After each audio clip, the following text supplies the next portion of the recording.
Hello, everybody. Welcome to the live edition of the New England Melee podcast. I want to just on the front end say thank you all for being here. Thank you to our guest G Town for being here, one of the gods of the scene. We love him. And also, just going to say this early and probably often as well, if and when we run into issues, this is live. And as experienced of a streamer as I may be, we may have technical difficulties. Things might not always cooperate. Gent's Discord crashed while we were setting this up. So, anything can happen. Bear with us. But we are just happy to be here. We are happy to be here to reveal the winter 2024-2025 power ranking.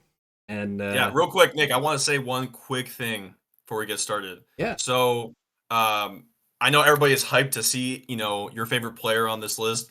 Just want to be clear, keep the comments to polite. I don't want to see any recklessness, in this chat. I think everybody's chill with everybody, but just know everybody is really good. And so if one of your players that you wanted to be high wasn't as high, just keep it respectful, you know how it be. So yeah, we will be keeping an eye out. So yeah. Yep. But yeah, this is for the last ranking period, which was from November to April of 2024 to 2025. And G-Town, I kind of wanted to give you the floor for a second on just you've been here a long time. You've been the data man, TO man for a long time. How does this season stack up in terms of other ones you've seen? I mean, this one, where to begin? So something that I think should probably be mentioned is that we definitely had some issues with the weather for a good chunk of it. Mass Madness 49, off Connect, it was snowed out of even being able to go. Snow almost ruined the Spartan. So we also just didn't have a ton of big monthlies for the first 2 months or so, or a bit under. So things kind of started to take off. I want to say once I think Prodigy Classic was that starting point where you started to see a lot of sets between the PR players, and we had Mass Madness Deluxe in November because Guts ended up getting moved, but by and large that was the only thing that was around at least prior to Christmas. And a lot of the sets, there were sets that happened before that were very relevant, obviously the Arcadian happened. There were a couple SSSs that happened early in the season where, there are some important sets, but by and large, once Christmas started, it just kind of took off for the next few months up until we got to the end of the season on the 19th, Final Warning, which was quite the event, and we had people there from Nova Scotia, New Brunswick, and a decent few New England states, and obviously GamerCon was in the middle. We had Mass Madness. GigaHog made its usual appearance in late January, and the WAMP Circuit Finals, that was definitely a big data point for getting a lot of information, which was needed to. It sure was, Gent, right? Am I right, Gent? Yeah, no. This season, I think it's easy to say when you're in it, and this was the most active season I ever had in terms of going to tournaments and being around everything.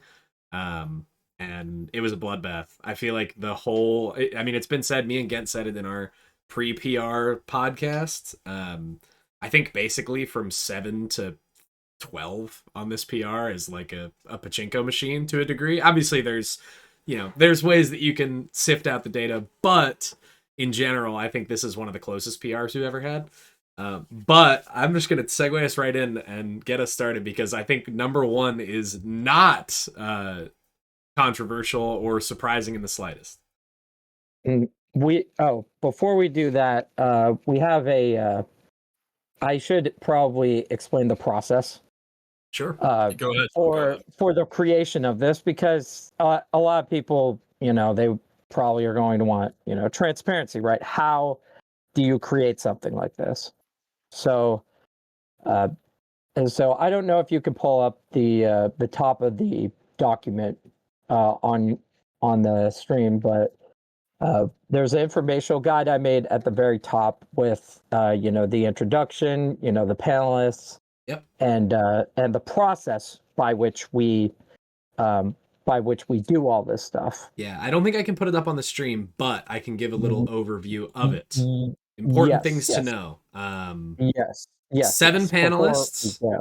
7 panelists. Do you know they're not listed here? Do you have them off the top of your head, G-Town? Oh wait, I do have them. I do have them. They're here. Yes, they Yeah. are on the document. So the panelists were G-Town, of course, Beckvin, Huff, Love, Nova, Trance, and myself. I was a balloter on this one, which I did not know would be the case when me and Gent did our pre-PR podcast. I didn't know I was going to be a balloter, but I guess I just That's just what the New England podcast does is we uplift people into great positions. Exactly. So I just did such a good job that G-Town couldn't resist having me be an official voter and have my vote counted.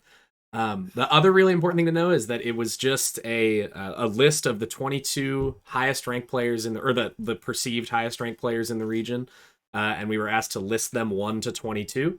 So there was no you have to give me a list of 15 and your honorable mention. It was just rank everybody 1 to 22. And then average scores were taken. Outliers were eliminated as well. So if one of the panelists said, I think Ant is the 4th best player in New England this period, that's going to get taken off of the data, as well as it would be if I went on the ballot and said I hate Ember, she's 14th at best. That would also get stricken from the record. So outliers were eliminated in every case. Other than that, the data was averaged. And that's how we came to the list. G-Town, is there anything else you think that's important to know here about the ideology and process here before we lead off?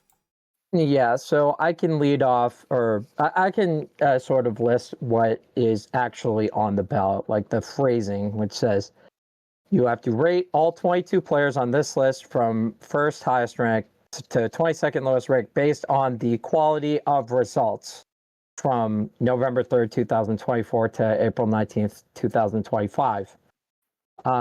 Based on the shorter than usual 5.5 month season, based on work conditions making it difficult for players to get out to a few of our events this time around, the minimum number of tournaments entered and completed in order to be considered for PR was set at 5 tournaments, which is about 1 a month. That's our usual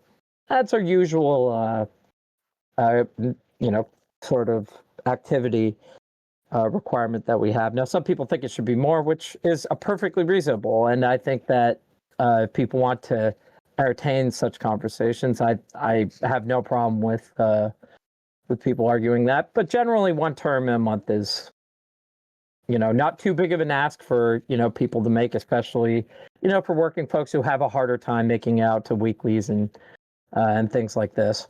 Yeah, and this is all not to mention the fact that if you only do go to 1 tournament a month and you come in at exactly the eligibility requirement, you don't have many events to make waves, right? And it's going to be harder to put together a good resume with less events. That's just basic logic, right? Yes. Oh,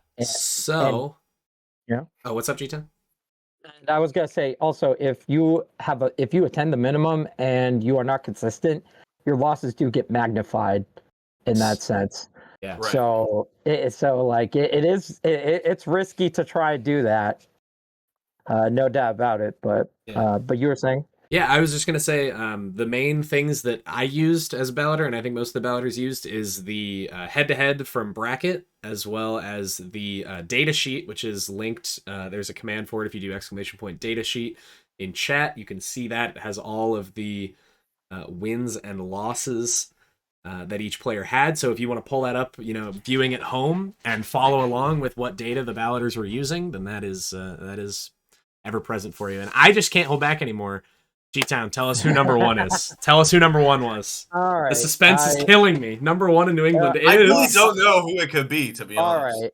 All right. So starting off with our number 1 player. I mean, come on. What are we talking about here? Like, this isn't really much of a mystery to most of the players. So Calvar ended up getting number 1 for the winter 2025 season.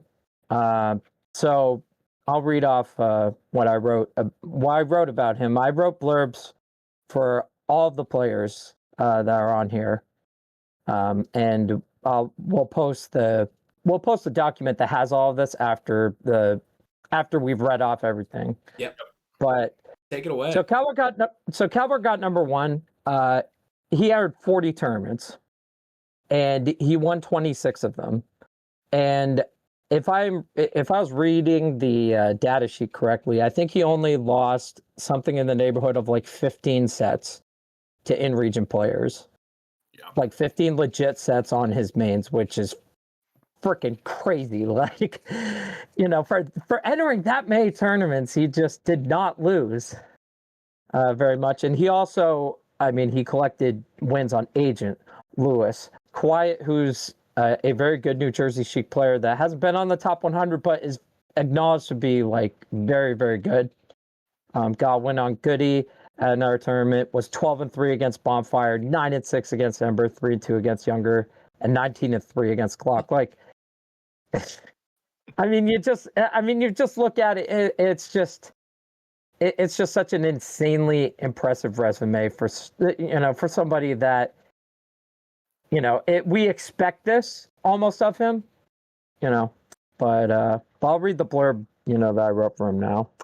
So it was about a year ago, right, that things were kind of in a rough spot for Calvar.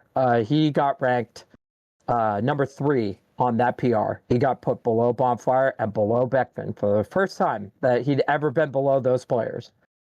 And there was a reasonable doubt whether he'd even make the top 100. Like, he was not having a good start to 2024, but in the last 2 seasons, he's come back.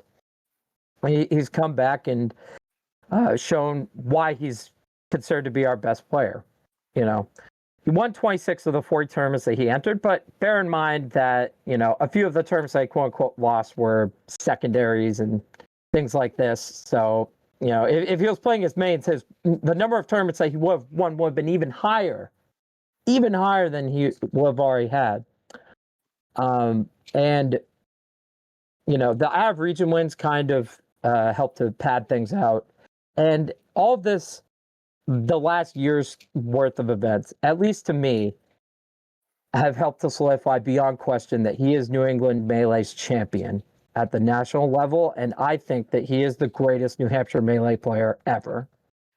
Yeah, I don't think either of those are debatable opinions. Yeah. He's clearly our best player in terms of, if New England had to send a player to, fight the aliens. I know that's like something that they talk about on like basketball radio sometimes. Like, if the aliens came down and said, give us your best player, if they came to New England and said, give us one guy to win one set to save your life, it's obvious we should pick David.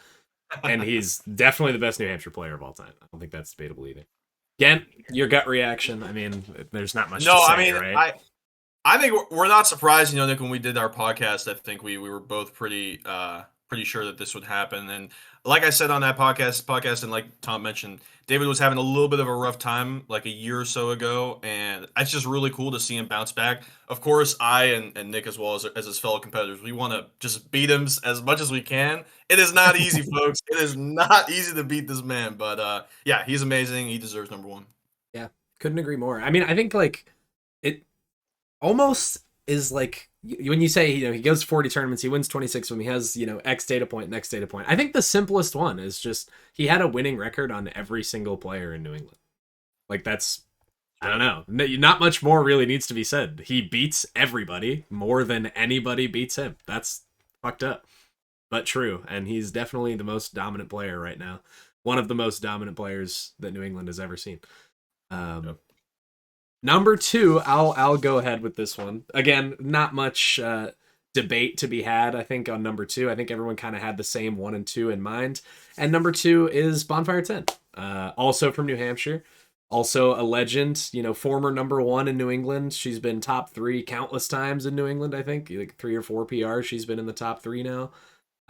In terms of her notable records, she had 3 David wins. It was a losing head-to-head, but she had 3 wins on Calvar, which is huge. 4-3 record on Ember. She has a Malachi win, 2 wins on Coffee, the Indiana Peach player, 2 wins on Goody, 2 wins on E-Poodle, a win on Max from the UK, a win on Paladin, right? These are really, really great wins. But similarly, really solid head-to-head against all of New England. I don't have it pulled up in front of me. G-Town and Gent, you would probably know better than me. Did she have a losing record to anybody other than David? No, actually. Ooh. Yeah, I was I thinking mean, maybe younger, if anybody. she was all right. So at least from what I could see in bracket, she was 2-6 against younger. Okay. Very impressive for Max. Yeah. That he was able to go that positive on somebody that was Mhm. getting that so many wins at a high level. Yeah, but enough about him. We'll get to him later. Yeah. Uh, Yeah. uh, 1-1 against Nariel.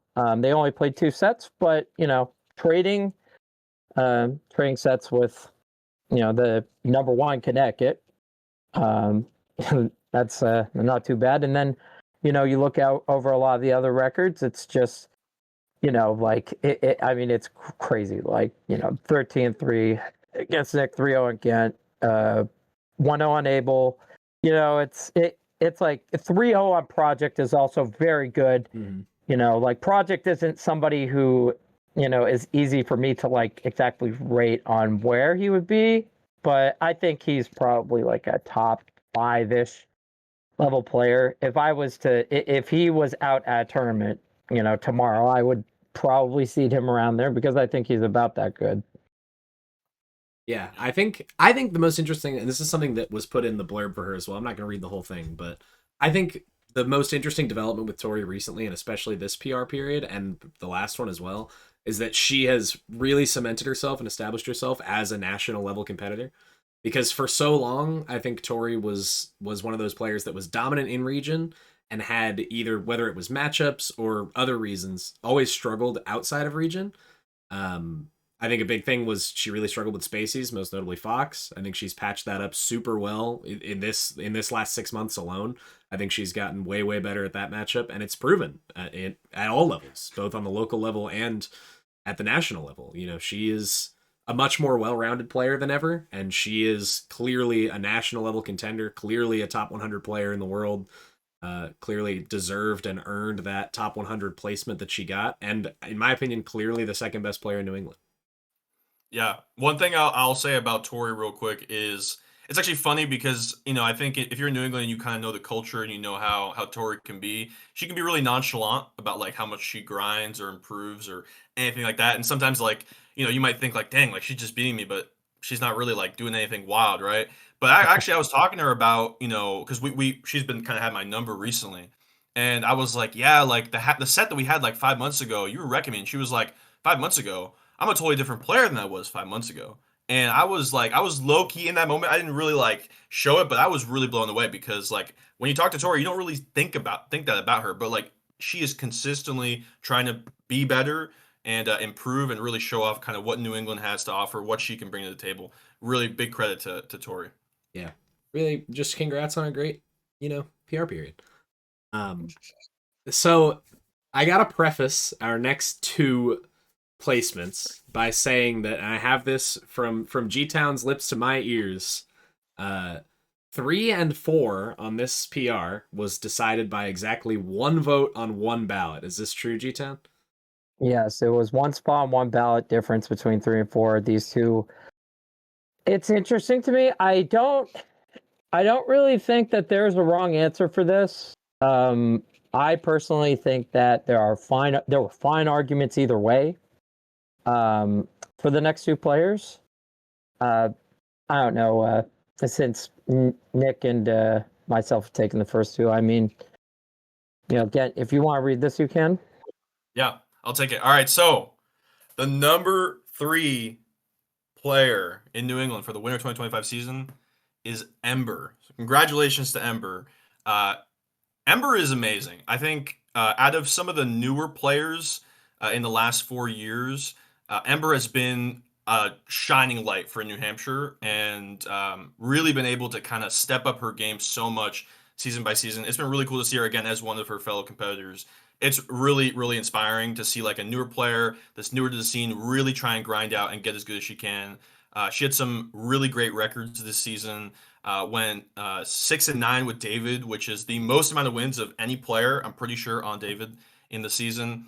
3-4 with Bonfire, just barely up on Nick Glock 5-4. Had a win on Nariel, up on Artie, even with myself, 2-0 with Regex, 1-0 with Tommy. some great records all around. Even though she's not going to so many tournaments, like maybe David, for example, or Tori, when she shows up, she makes sure to like make herself known. People don't forget about her, and it's just been really cool to see her. I really, really want to see Ember. I know you're in the chat. I know you're watching. Please go to a major. Please, we want to see you go and just destroy people. You're awesome.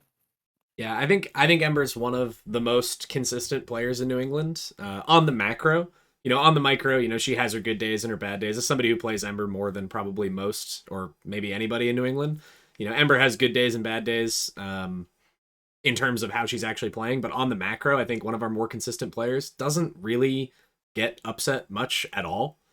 Like her list of wins is solid, and her list of losses is like almost as impressive to me. She doesn't really suffer any upsets whenever she goes to a tournament. She's just one of those people where like you see a monthly and it's like, oh, she lost to David and Tori, or she lost to Tori and Tori, or she lost to David and David, or she beat David and Tori and won. Like I just feel like she has insane consistency on the macro, and it's very impressive. I think I had her third on my ballot. I understand that third and fourth was super duper close. But I had Ember at third. I think that she just barely edged out number 4, which in this case, some of the suspense is kind of gone here, G-Town, but you can go ahead with this one. So number 4, I mean, given the season that he had, I mean, this isn't much of a mystery either, and he's a great player. This is younger, the number 1 in Massachusetts. I think he was, if I remember right, I think he was like unanimously number 1 in the state, and number 4 here. Where to begin? So this guy, he didn't attend a ton of tournaments. If you look at his record, he only attended, I think, 12 of them. But in those 12 tournaments, he absolutely just eviscerated New Hampshire better than like anybody else. So, all right, so let's see his records here. So he was 2-0 on Jesse, 1-0 on Electroman, 1-0 Artie, 1-0 Abel, 4-0 on Glock, 2-0 on Ember, 6-2 against Bonfire 10, and 2-3 against Calvar. He was a combined 8-0 against the number 3 through 6 players in New Hampshire. Go Max. Go Max. And he was like he was 8-5 against Calvar and Bonfire collectively. Insanely impressive. Insanely impressive stuff.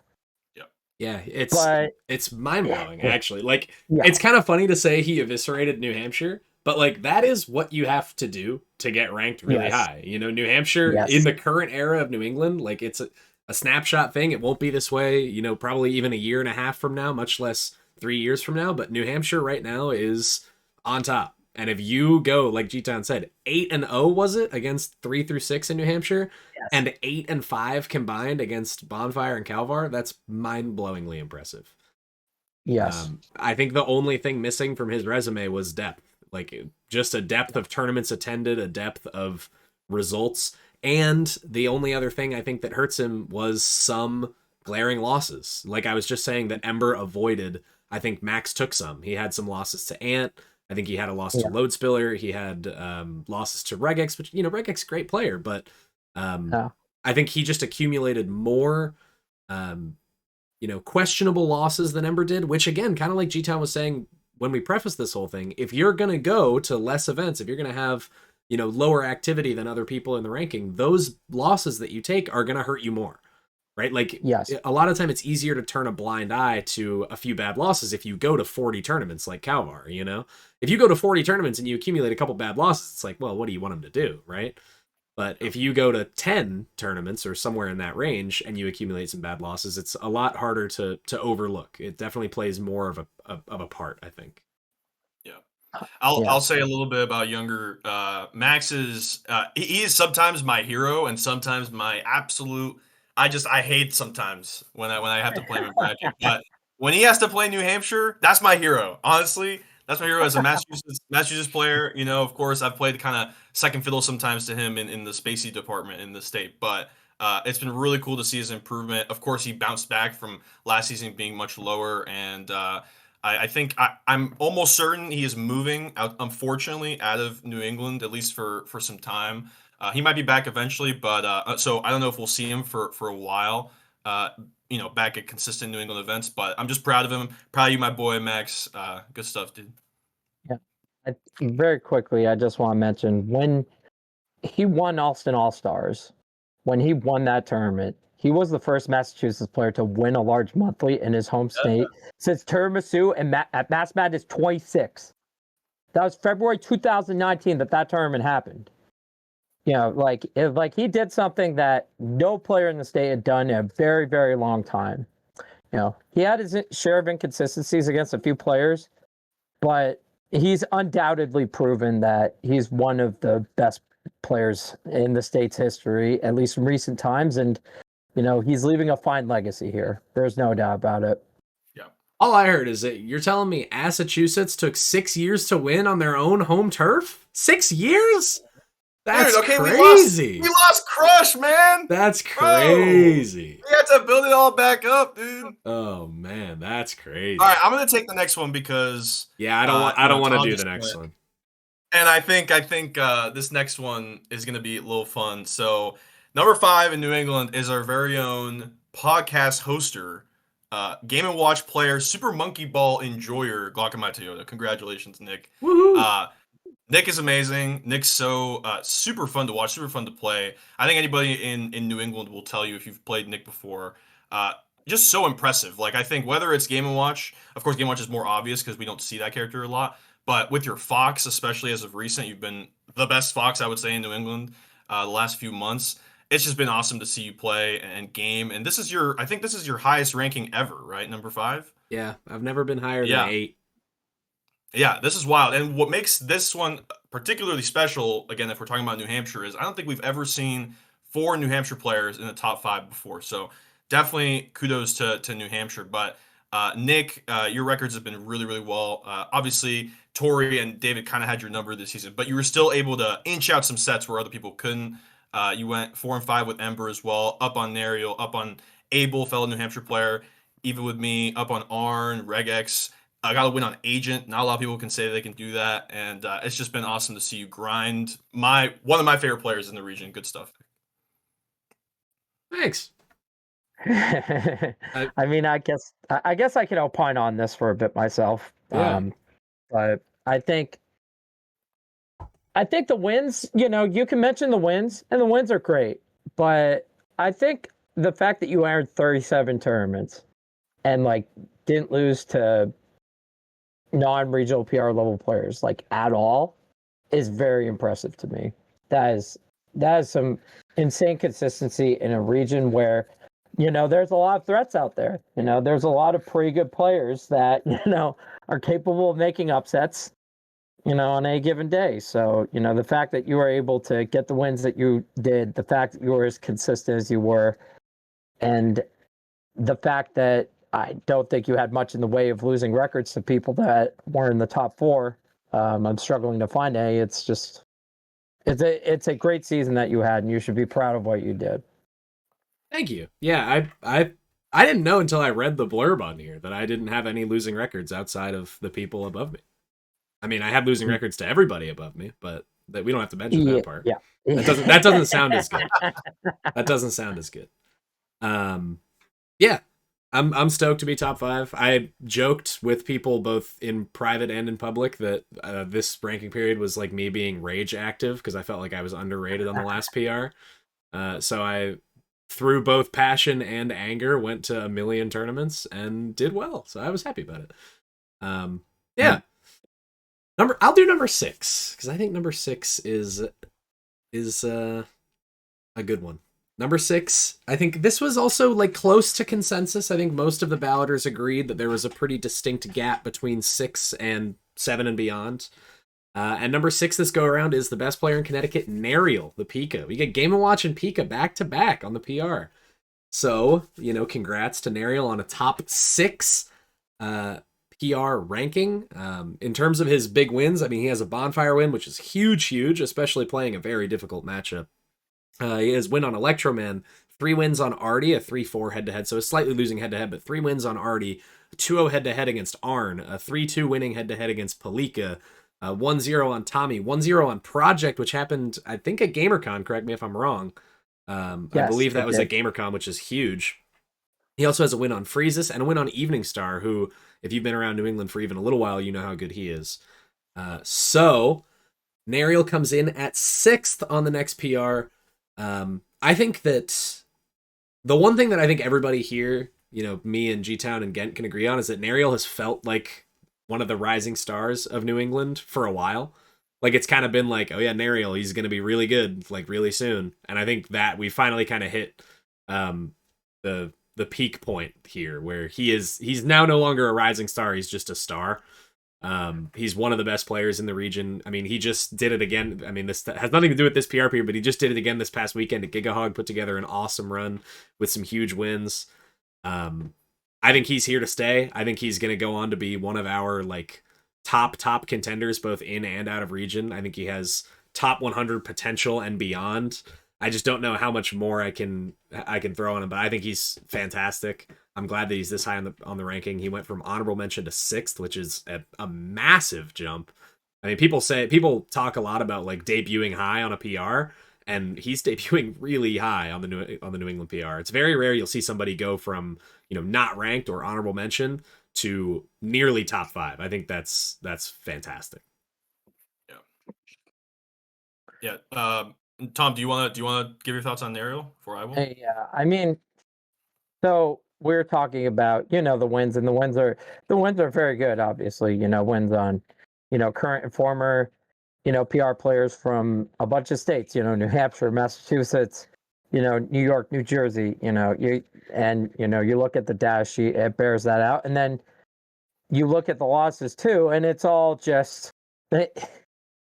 Yeah, it's absolutely crazy. I mean, in region, his like quote unquote worst loss, I think, was Palika, which is just like extremely consistent, extremely consistent player, very good, and I hope he, continues to play the game a good amount and is able to be more active this summer. I think we've seen what he can do, so I think we would all definitely like to see more of that. Yeah, I also mentioned this on the podcast, but Nariel, one of my first favorite players that I met on NetPlay in the last few years, and to see him I found out that he lived in Connecticut, and to see him go to a tournament and just start the grind to become the best player in Connecticut. I don't even know how many Pikachu players can say they've been the best player in the state. It's probably like just a hand, like what, probably Axe and like Nariel. Honestly, that might just be the list. And maybe some others I'm not remembering. But so Nariel, you've been awesome. Also, doing this while being in college is not easy at all. I really hope this summer, now that you're kind of out of school, you can start going to tournaments more, and hopefully we'll see you at some majors too. That'd be awesome. Yeah, huge congrats to Nariel. It's a massive debut on the PR at number 6. I think fully deserving. Again, I had him 6th there. I think most of the balloters agreed that he was pretty clear-cut 6th. And now we get into the trenches. This is, I just said Nariel at 6 was clear-cut. I think pretty much the rest of the PR is as not clear-cut as it gets. And, G-Town, I don't know if you do this at all when you're thinking of, like, how you're going to order your ballot and stuff. I kind of come up with, like, pools of, like, so this PR, I think, like, 1 and 2 is obvious, and then there was, like, a mini pool of 3, 4, and then 5 and 6 kind of obvious. And normally you have, like, a pool of, like, 7, 8, 9, and it's like, how do I want to order 7, 8, 9? And then there's a gap between 9 and 10, and then it's like 10 through 13 is another pool. How am I going to order those for? And then there's a gap. This time, man, my pool was, like, 7 to 12. Like, I had to figure out how to order legit 6 people on this PR. I felt like 7 to 12 was as close to a crapshoot as it gets. Yes. I say that to say that this is like almost splitting hairs at times, where I think any pair of eyes can read this data in a million different ways. And, for full disclosure's sake, I don't know if this is the case for you as well, G-Town, but the final order here that the data bared out is not entirely similar to my ballot. Like, my ballot was distinctly different from what the final list ended up being. So I think that speaks to, like, I used the word bloodbath earlier, and I think this is where we really get into the bloodbath. So I'm going to go ahead and do number 7 here because it's our boy Ghent. It's Electro Man coming in at 7. Huge congrats. And, we already talked a lot about both of our kind of ranking periods and our cases, Ghent, in our last podcast. I really wanted to highlight the fact that I think you had something that a lot of other people don't. which is a marquee run. I'm a big fan of the marquee run when I factor in where I'm going to place people on my ballot. And you, without a doubt, had that at the one up finals. I kind of hinted at it very, very early into this pod, like making a joke about it. I very much like when somebody has like one marquee run where it's like, oh yeah, he put it all together on this day and got, first or second or third at a massive thing. And you had that at the one up final. I don't have it in front of me. I'm sure G Town, you can jump in and tell me who the fuck did get beat at that tournament, because he went crazy. He was a ball of hot flame at that tournament. Hook me up. One up circuit, right? Like, go. All right, so we can preface this by saying like, Gent had a lot at stake going into that tournament. You badly needed the wins that you ended up getting. I did.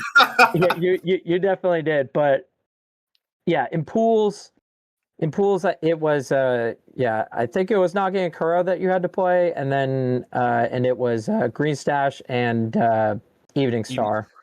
Yeah, as like the top of your pool, and I don't think you lost a set to any of them, as Nope. far as I can remember. Very good.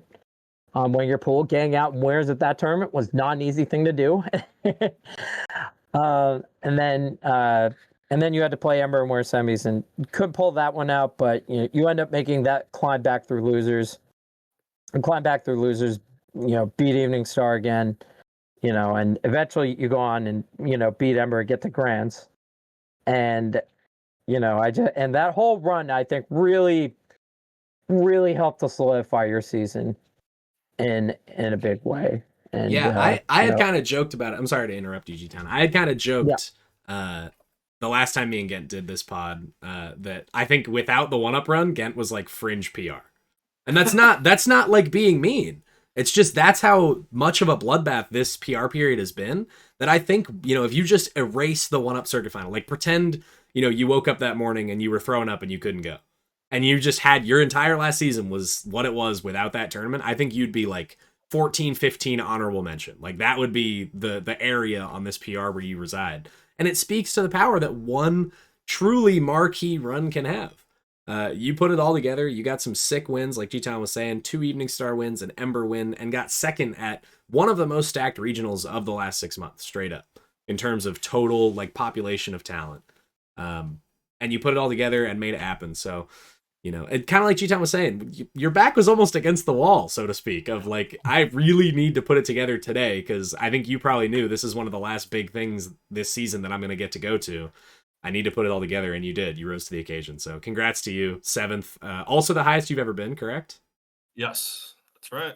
Congratulations, man. That's fucking awesome. Thank you. And honestly, I'm seeing all these get coins and stocks in the chat. We need to move on for myself. I can't. We gotta go to the next player. So Okay. Thank you so much. I appreciate it. So number eight is another New Hampshire player. Congratulations to Abel at number 8. Our resident Jigglypuff, before Tommy came around, but Abel's been doing amazing. Also, another similar to Ember, I would say, like in the last few years, has been just an amazing prospect. And like if you hadn't been buying Abel stocks, I'm sorry, because he's been going up like Bitcoin, to be honest. And so it's really cool to see a Puff put in the grind. Some of the records here: 1-1 with Ember, up 1-0 on Nariel, 2-1 on Artie, 1-2 with Arn. Even with Tommy, up on Green Stash 4-2, 2-0 on Saucy Main, up on Jack Golden. It's just been awesome to see Abel do this. And also, not only is he number 8, the highest he's ever been, but also he runs his monthly King of the Cobb and does an awesome job at that event as well. So just an amazing player. Loves to hype up other players as well. It's really cool to see just what you were doing for the community, Abel, as well. Both just helping people and also running tournaments. Congratulations, dude. Yeah, huge congrats to Abel, man. He put it together. Again, not like the most incredibly active player. G-Town, do you have on hand how many tournaments Abel went to this season? Yeah, it's in the wins losses sheet. So if you look at the wins losses sheet and you look at the names of each player, the number of tournaments that they attended is in parentheses. So Nice. so Abel Okay. had 15, which now preface this by saying like he's enrolled in New Hampshire. The fact that he went to 15 in region tournaments, considering where he is very impressive. Yeah. That is quite impressive. And and the other thing that stands out to me is if you look at his losses, man, that losses list is like extremely impressive. It's all like, basically it's all like regional PR players more or less, or players that are at that level. You get like, what can I really say about this? He was very consistent, didn't really lose, and got a good amount of wins to his name at bigger tournaments. And it's a well earned spot in the top 10 for him. No question about it. Yeah, I think he's kind of beginning to resemble a bit of like a gatekeeper, where he doesn't go to a ton of stuff, but I think he really does kind of resemble a dividing line between like the top level, hitters and the not top level hitters. Because if you're not really a top level hitter, he's probably not going to lose to you.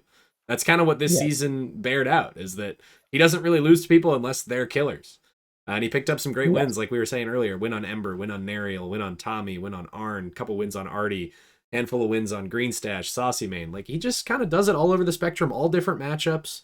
Super consistent player. I don't really have much more to say. He's been a riser in New England for a while. I doubt this is his peak. I really do. I'd like to see maybe if there's a season somehow that he gets, really high activity. I shudder to think what he might be able to accomplish. So huge congrats to Abel on 8th place. Yes. G-Town, you want to take over number 9 here? Yes.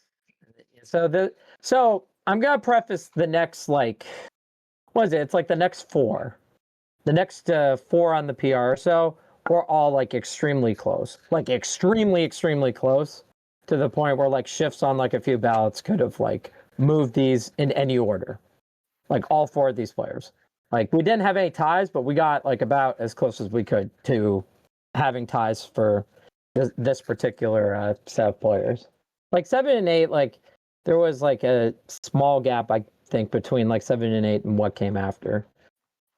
But to address this, starting with number 9, it's a player who I think is undeniably like one of the most important people in the history of modern New England Melee. It's Artie, and he and like if I go over his season, right, like sure, like his consistency might not have been there quite as much as Abel or Electroman, but what I do look at is just like winning records on virtually his entire state. Yeah. He was 4-3 on Nariel, 12-11 with Arn 255, 8-7 on Palico, 1-0 on Greenstash, 1-2 against Abel, 3-0 on Conflict, 8-3 against Brub, 9-1 against Kuro. Like, you look at his in-state dominance.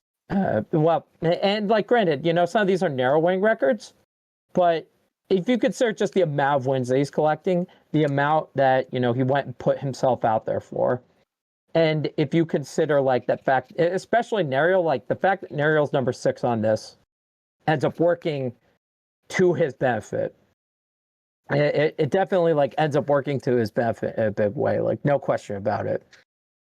And I think that just in general, like, I mean, this goes so much more to like, not just, him as a player, but also him like as the owner of Hall of Gaming, him as, the person that has given an enormous amount to his scene, to the people that go to Hog. Like, what can you really say other than wow, right? Like he's just straight up, and he's also been on these PRs like on and off starting in like 2016.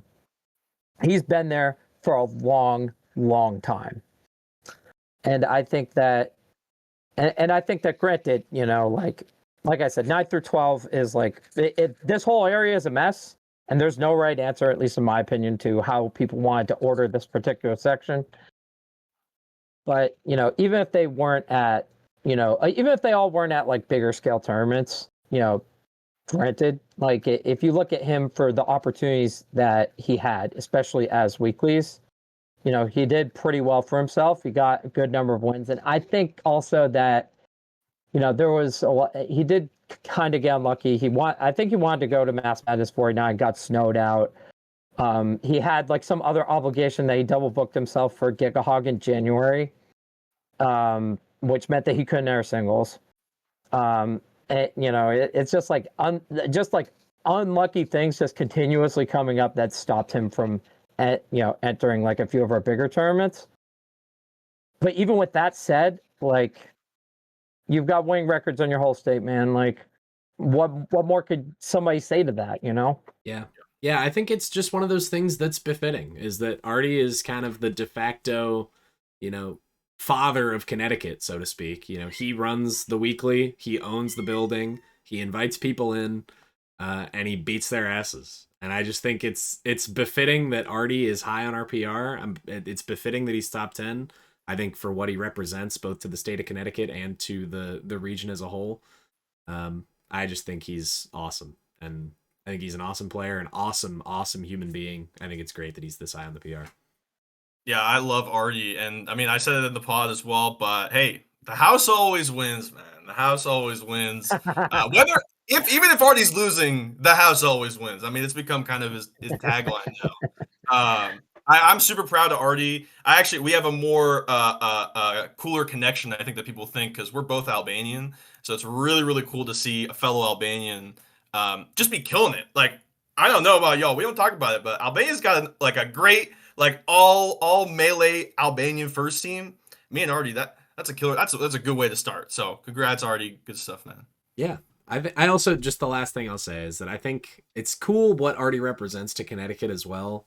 That I think that we were just talking about the idea of like a gatekeeper, and Artie, I don't know if I want to say he's a gatekeeper of Connecticut, but it's a growth moment in Connecticut, where if you are somebody who goes to Hog every week, you see Artie every week, he runs the local, you see him play, you interact with him as a human being, and when you're growing and trying to get better, when you think of this, hotbed of growth that Connecticut is right now with all these young players like Arn and Tommy and Kuro and Nariel and a million Brub and a million other people that I can't even name. Artie, the moment that you beat Artie is huge. That's like the first of many, many big steps in your career. I just think Artie represents a lot for that state and for our scene. And we've already said plenty, and speaking of that hotbed of growth in Connecticut, Gent, you want to take number 10 here? Yes. Yes. So this next player has been one of my low key favorite players to watch, to play against, to just see improve in the last year or so. Number 10 is Arn255. Congratulations to Arn. Number 3 in Connecticut, newly minted. Now on New England PR for the first time ever.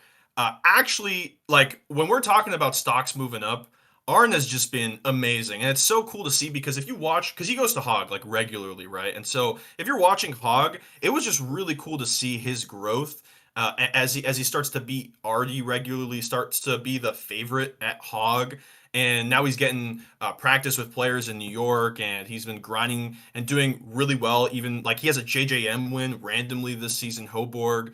Arn has been just awesome to see. Also a college student. Super young dude, really cool to see the grind. And he was, when I made my personal ballot, I had him even higher than this. I'm super high on Arn. I think he's amazing. So congratulations, dude. Yeah, I'm stoked for him. I think the list of wins speaks for itself. Like you were just saying, Hoborg, Apollo, JJM, winning record on Tommy, winning record on Palika, winning record on Abel, 1-0 on Eugen. Tons of wins on Artie, just barely losing record, but 11 and 12 on Artie. He goes to a lot. He reps Connecticut at every level, both local and regional, and he has put together just a really, really solid list of wins. So yeah, I don't know. I don't really have much more to add, but I'm stoked for him. I think having him in the top 10 is representative of kind of the tides of change that are happening in New England right now. We have this youth, this surging of youth from underneath the earth of New England. New England's been, I don't want to say a stagnant region, but it's been a lot of the same names for a long time of who are the best. And we have people like Arn, and like I was saying earlier with Nariel as well, there's this kind of surging of youth in New England. I think Arn's very representative of that. I think it's awesome to have him in the top 10. G-Town, you have anything you want to add on this guy? Yeah, I mean, he's been playing for a decent few years at this point. So it's not necessarily like he's in his first year, but at least with the development that I've seen, especially in the last like year and a half or so, it's been great to see. Great to see that he's been able to push upwards pretty consistently, and be able to go even with like some of the best players in our region. And I'm very curious to see what the future holds for him. He's a fine player, and if he keeps grinding and keeps ironing out a few different parts of his game, I think that he can easily like push top five. If he puts his mind to it and really does it, I think he's definitely a threat. Like no doubt about it. Yeah. One last thing I want to say about Arn is that if you think that he's just like running hog or whatever, and anything like that, and you're not thinking like where his other results coming from. One thing I'll say is he was one of the few players to win like a decently stacked monthly. He won Yukon Summit 2, which was over Abel and over Artie, and that was in winter. He won it from winners. So Arn is a killer even outside of hog. He's going to monthlies, Mass Madnesses, obviously GigaHog, and of course Yukon Summit. So it's just been amazing to see his rise and his grind. He cares a lot about the game. I've talked to him a little bit about the game. Always looking to improve. Really, really cool. Yeah. And that rounds out our top 10. I want to take number 11 here because number 11 is somebody that I have largely kind of worshipped at the altar of this ranking period.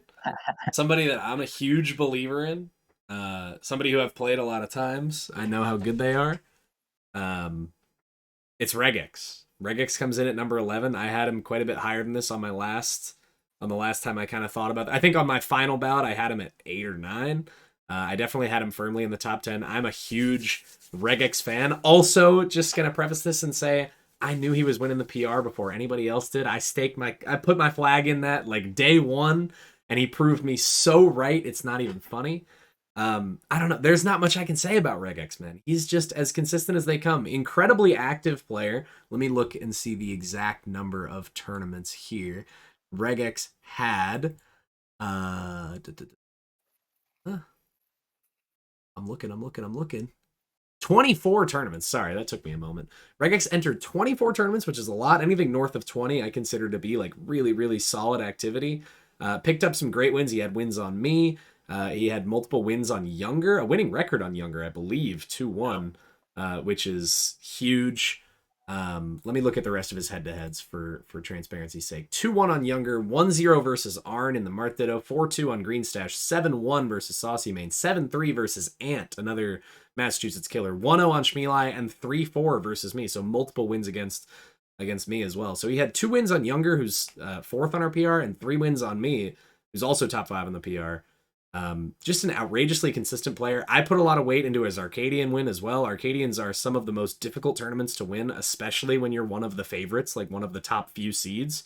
He came in as the 2 seed with the weight of the world on his shoulders, and took it down. So I was super impressed by Regex this season. I'm going to continue to be super impressed. I mean, not to future cast too much, but he started off this ranking period by getting a handful of bonfire wins, which goes a really, really long way. I mean, in 6 months, we'll be talking about the end of this PR period and saying, damn, remember when Regex got all those bonfire wins? That really carried him to, wherever he may end up on the next PR, which I have a feeling might be higher than number 11. So I can't speak highly enough of Regex. I'm a huge fan. One of you guys can jump in and cover some of the stuff I surely missed.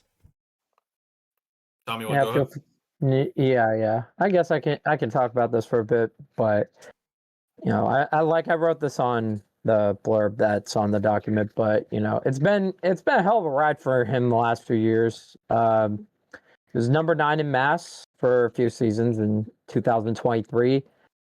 Last season was number 6. Like you could see some upwards movement there, and then he gets ranked 3rd. In Mass, the best ranking he's ever gotten.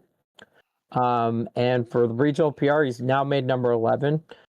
I think I just look at his overall body of work, and it's pretty good. And he also got he got a few wins, like on Awesome Video Games, for example.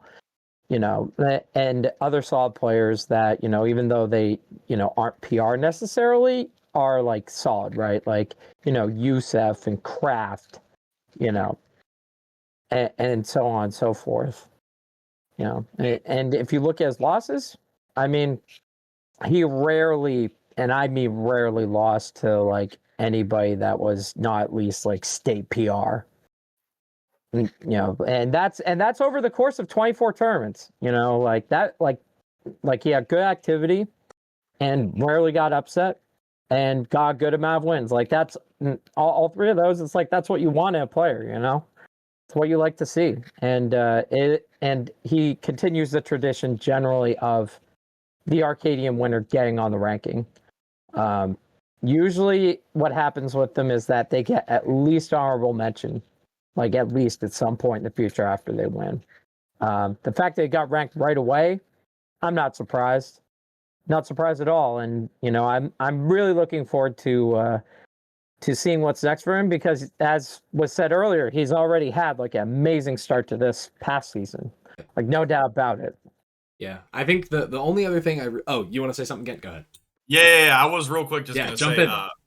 yeah, couple things I love about Regex. I mean, again, as a fellow competitor and a fellow Massachusetts resident, it's just really, really cool to see new players, and we're going to talk even about some newer players in the rest of this list. But it's just really cool to see another player that's just on the grind always. My favorite thing about Regex is that he is so confident. Like whether it doesn't matter who is on the setup next to him. It could be Calvar, it could be probably even Zane, it could be anybody on the other setup. And Regex is ready to sit down thinking like he can win the set. And I think that is something that a lot of players forget about. You got to be confident in yourself. But at the same time, he's also really, really humble about it. Like if you go to his Twitter account, you'll see some other players on their Twitter account. Maybe they'll talk about like, where they're ranked or something like that, or kind of like, who they are. Regex is he just says Marth main on the melee grind. And I think that's just so humble. Like, I mean, obviously, he is really confident and talks about his skill and cares a lot about that, and a lot of respect for that. But he's also really humble, big grinder. It's really cool to compete against you, Regex. Congratulations. Yeah. The only other thing is, again, I don't want to future cast too much or talk too much about the actual ins and outs of the game, but I think Regex's ceiling is super high. I think me and G Town have talked about this before. I think the way that I would describe the way Regex plays is that he just tries to do the right thing in like every spot. He's very much like a very studious player, very like, I'm going to try and win every matchup the way it's supposed to be won, and I'm going to try and do maybe not the thing that's going to work the best in this set right now, but I'm going to do the thing that I know is best on a theoretical or on a, on a study level. And I think that raises your ceiling a lot. I think maybe it hangs you up sometimes and you don't win sets that you could win today by doing something else or having a slightly different approach. But I think in the long run, that kind of thing can raise your ceiling a lot and can really push you high. So I have high hopes for Regex. I love competing against him. I love seeing him. I just think he's great. That kind of takes us to number 12 here. Gent, you want to take the reins on this one? Yes, I will. Actually, wait. Can Tom? Do you want to take number 12? Because I kind of want to take the next person. Sure. Yeah, so this is a player who started going to New England tournaments not too long ago and has done very, very well for himself over the course of this past PR period, and has done and has beaten like a healthy amount of the people on this list. No doubt about it, just a good number of wins. But number 12 is Tommy. A well-earned debut on the New England PR, number 12. Now I look over the records, 1-1 with Glock, 1-1 with Project, 1-1 with Able, winning 3-2 against Electroman, 2-0 Regex, 1-0 on Trail, 1-0 on Conflict. Like, you look at all of that, and now, granted, at the start of the season, like in 2024, like December or so, the Arcadian was like weird for him, whatever. But mostly since that point, he's been rock steady, very consistent. Like no doubt about it. I think like you just look over, the several PR Wednesdays got, and the other thing too is that they're all concentrated at bigger tournaments, which certainly helps. And you look at the fact that, in terms of his losses, now, granted, like he had a few that he probably wishes that he could have back, but overall, it's nothing too bad. He generally lost only to like state PR players and above.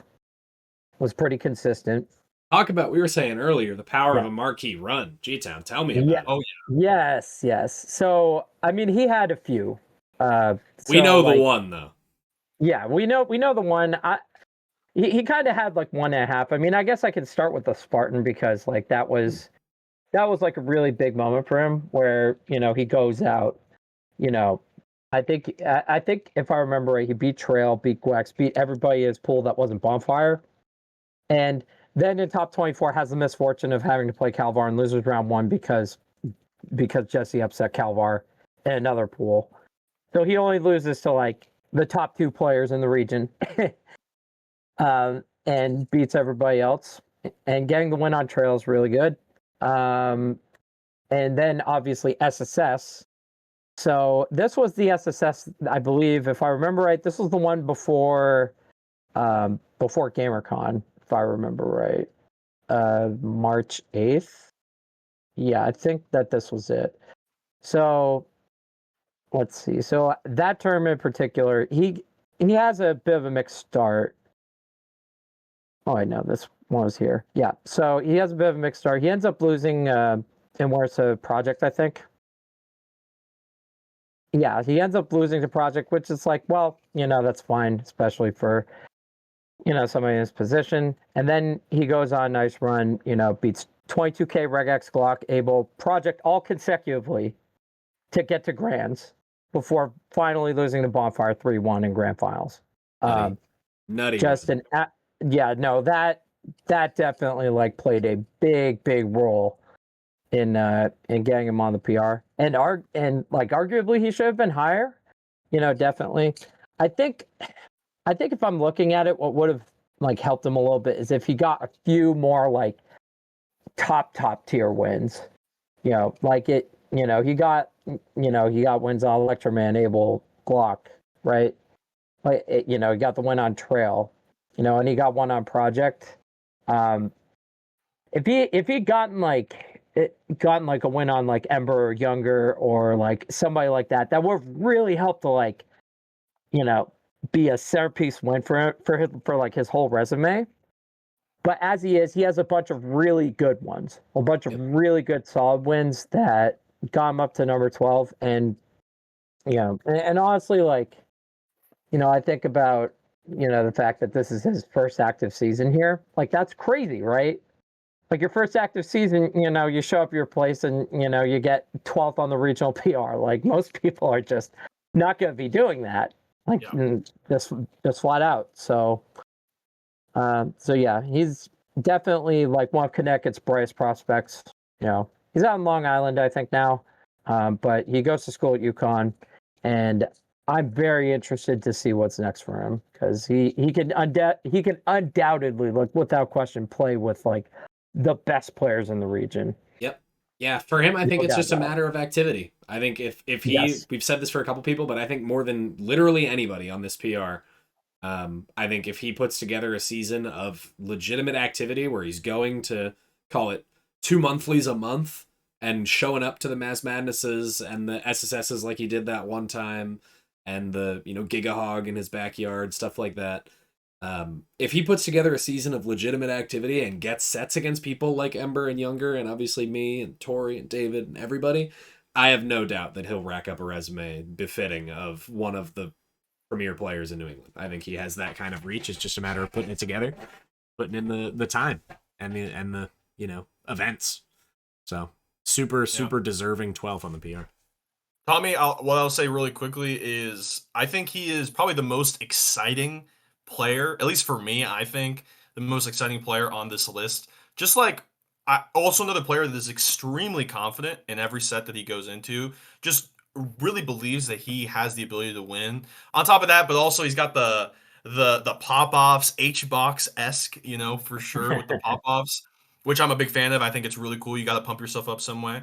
It's really cool to see that. Super exciting, and I think also is a student of the game. I will say, like, even though he's newer for sure.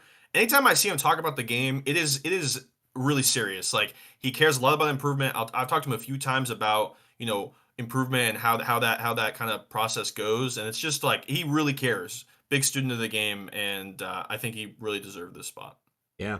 Yeah. Launch us into 13, Yes. man.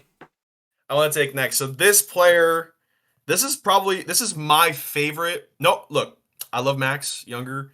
That's my boy for sure. But this is my favorite Massachusetts player, and probably like up there for one of my favorite players that I've had to interact with and become friends at this point Me in the too. last few years. Me too. Sorry? I said me Yeah, too. you too, right? Yeah. No, Nick, we're on the same page. Number 13, my man, Green Stash. Congratulations, Devin. Our Luigi. Obviously we have plenty of Luigis in the region, but our one of our newest Luigis is just like come into form. And the thing about Green Stash is he's not like it's not like he just popped out of nowhere. Like this player has been going to tournaments ever since he was going to school. Just a couple years ago, and we got to see him at a couple NGPs back in even like 2021, 2022. Like Green Stash, oh my god, that's such a Luigi tag. Who is this guy? And then he like was going close with a bunch of different people. Took a bit of a break, came back, just an incredible player, and has been taking wins out of wins out of wins out of different players. He's 2-1 on Arn, 1-0 on Tommy, 7-3 on Saucy Main, 2-4 Abel, 2-4 with me. One of the few players, because we said that David lost 15 sets to New England players. One of the few players to take a set off David this season, and also 3-9 with Nick as well. So Devin, I think you're awesome. You're just like you're so cool. I think it's really cool to see you improve. Very humble also, like win or lose, this player like Devin cares about improving. Like he'll talk to you immediately after, even if he gets destroyed, like he'll immediately come up to you and talk about like how the set went. And it's just really cool to see again another student of the game, cares a lot about improving. And congratulations, dude. Also kept his spot. It's not easy to get on the PR because he was also lower end, like 14, 15, if I remember correctly, in the last season. It is not easy to stay on the New England PR with this many different players. So congratulations, Devin. You deserve it. Yeah. I really want to highlight one of the things you said. Maybe the most gracious player in New England, win or lose. I think he is like I've played more sets with Green Stash in the last calendar year than maybe anybody. I haven't checked the data on that, but I play Green Stash constantly. And win or lose, he is one of the most polite and gracious and, just overall good people that we have, I think, in the scene. And he's filthy at the game. I mean, I said it in our pre-PR pod that I think he's if I had to pick one person that I think is like one PR level player that I think is going to make the leap to like top level in New England in short order, he'd be my pick. I think the way he thinks about the game, the way he approaches it is incredibly impressive. He put together a hell of a resume. Like you said, he got a David win, which is just like monumental. There's no overstating that. Yeah, I love Devin. I think he's a beast. I'm glad he's on here. Like you said, it's hard to maintain your spot, and I have a feeling, if he was 14 last time, he was 13 this time. I think the upward trajectory is going to remain intact for a while with him, as long as he keeps trying and going to stuff. G-Town, you want to add anything? I mean, like I've talked about consistency with a few players, and this is another one of these players that you look at his wins. Wins are very good. A lot of solid wins. Now, granted, a lot of it's over the course of like 32 tournaments, right? So, you do have to kind of rate like how many opportunities people had to get them. But all the same, the list of wins is very good, very solid. And you look at his losses, he's pretty much only losing to like, state PR level players, if that. And the vast majority of the people that he lost to this season or this past season that we're talking about are like either they're on the ballots for regional PR or they're about that good. Like if you want to beat this guy, you have to be pretty good at the video game. And he's really patient, really smart with how he plays. And that's always something that I can admire about him. Yeah, he's a puzzle for sure. I think the last thing I'll say on Devin that I think is really cool is that His 3-9 head to head against me. Like I said, I play him all the time. He was 3-9 against me last ranking period. But, and I think he might know better than me. I'm fairly sure this is true. The 3 wins that he got against me were all in a row, which is very impressive. I mean, I don't think I've lost 3 sets in a row to anybody outside the top 5 like ever. You know, it's really hard to beat somebody 3 times in a row, to beat anybody at PR level 3 times in a row, much less somebody who's high on the PR. And I can say firsthand, I was fucking pissed off that he kept beating me. It was like he was a puzzle, man. He is a puzzle. So yeah. Number 14. I'm gonna take the reins on this one. This is one of the most passionate players in New England, without a doubt. One of our more active players. Somebody who's not gonna be in New England forever. His days here are numbered, which is sad. But number 14, Saucy Mane, who is somebody who I think wanted this more than maybe anybody ever that I've seen. Somebody who made such a push for PR that the likes of which you don't see very often.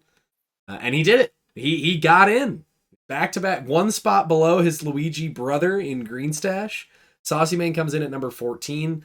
Largely, I think I don't want to speak for any of the other balloters, but I think largely in part to his nasty out of region resume. I was trying to find a better word for it, but there's just no other way to put it. I mean, 1-1 on Goody. He got a Goody win, we all know how good Goody is. 1-0 against Balloon Day, who's top 100 player. 2-2 versus Jada, who's one of the best players, or the best player, I think, in Pittsburgh. Got a win on Adwan at GamerCon. Has a younger win in region.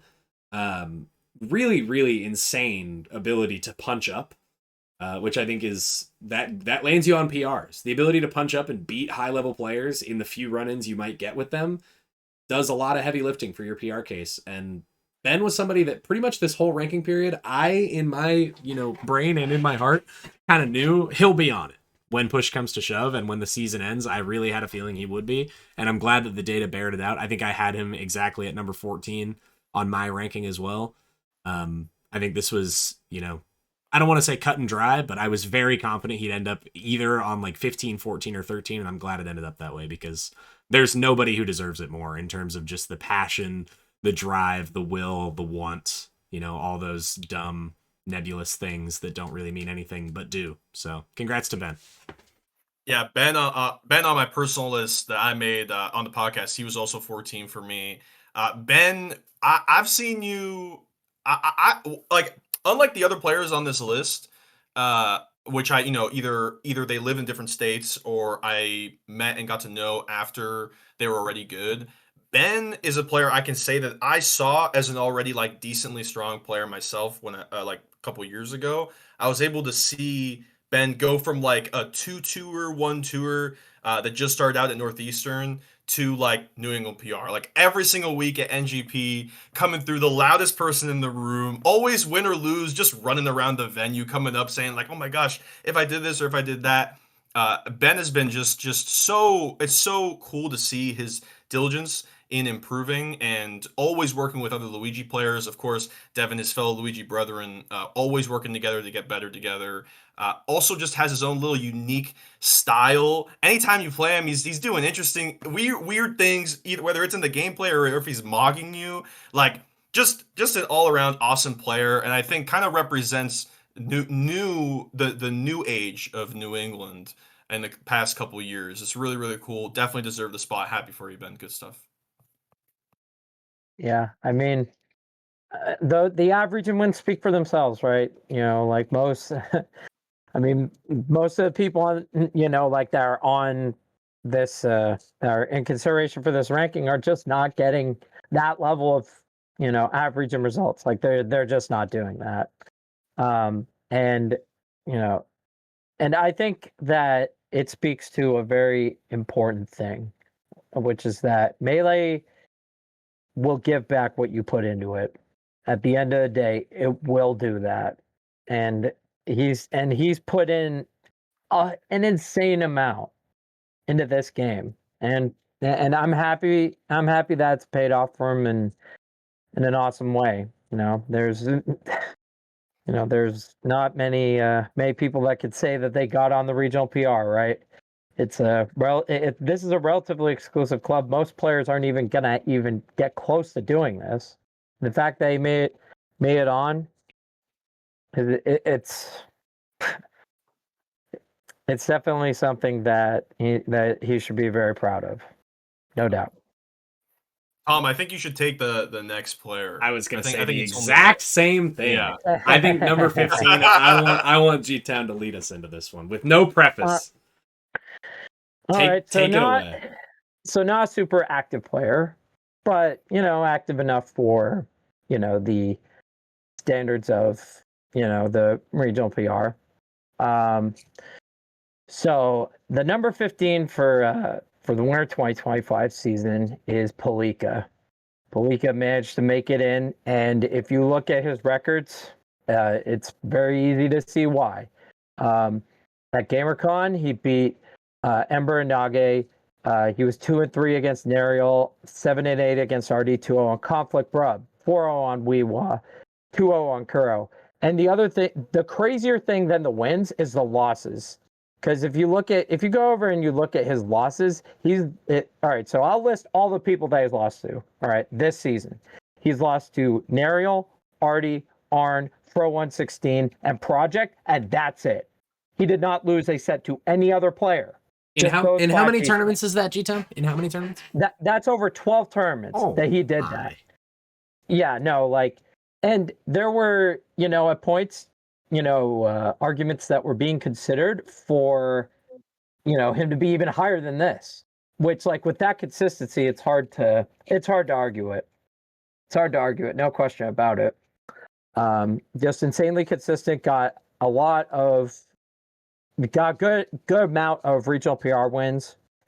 Also got a win on Anchor. He is still he's still the best Dr. Mario player in the region. Yeah. He is, Mr. Lemon is the king of the Hall of Very Good.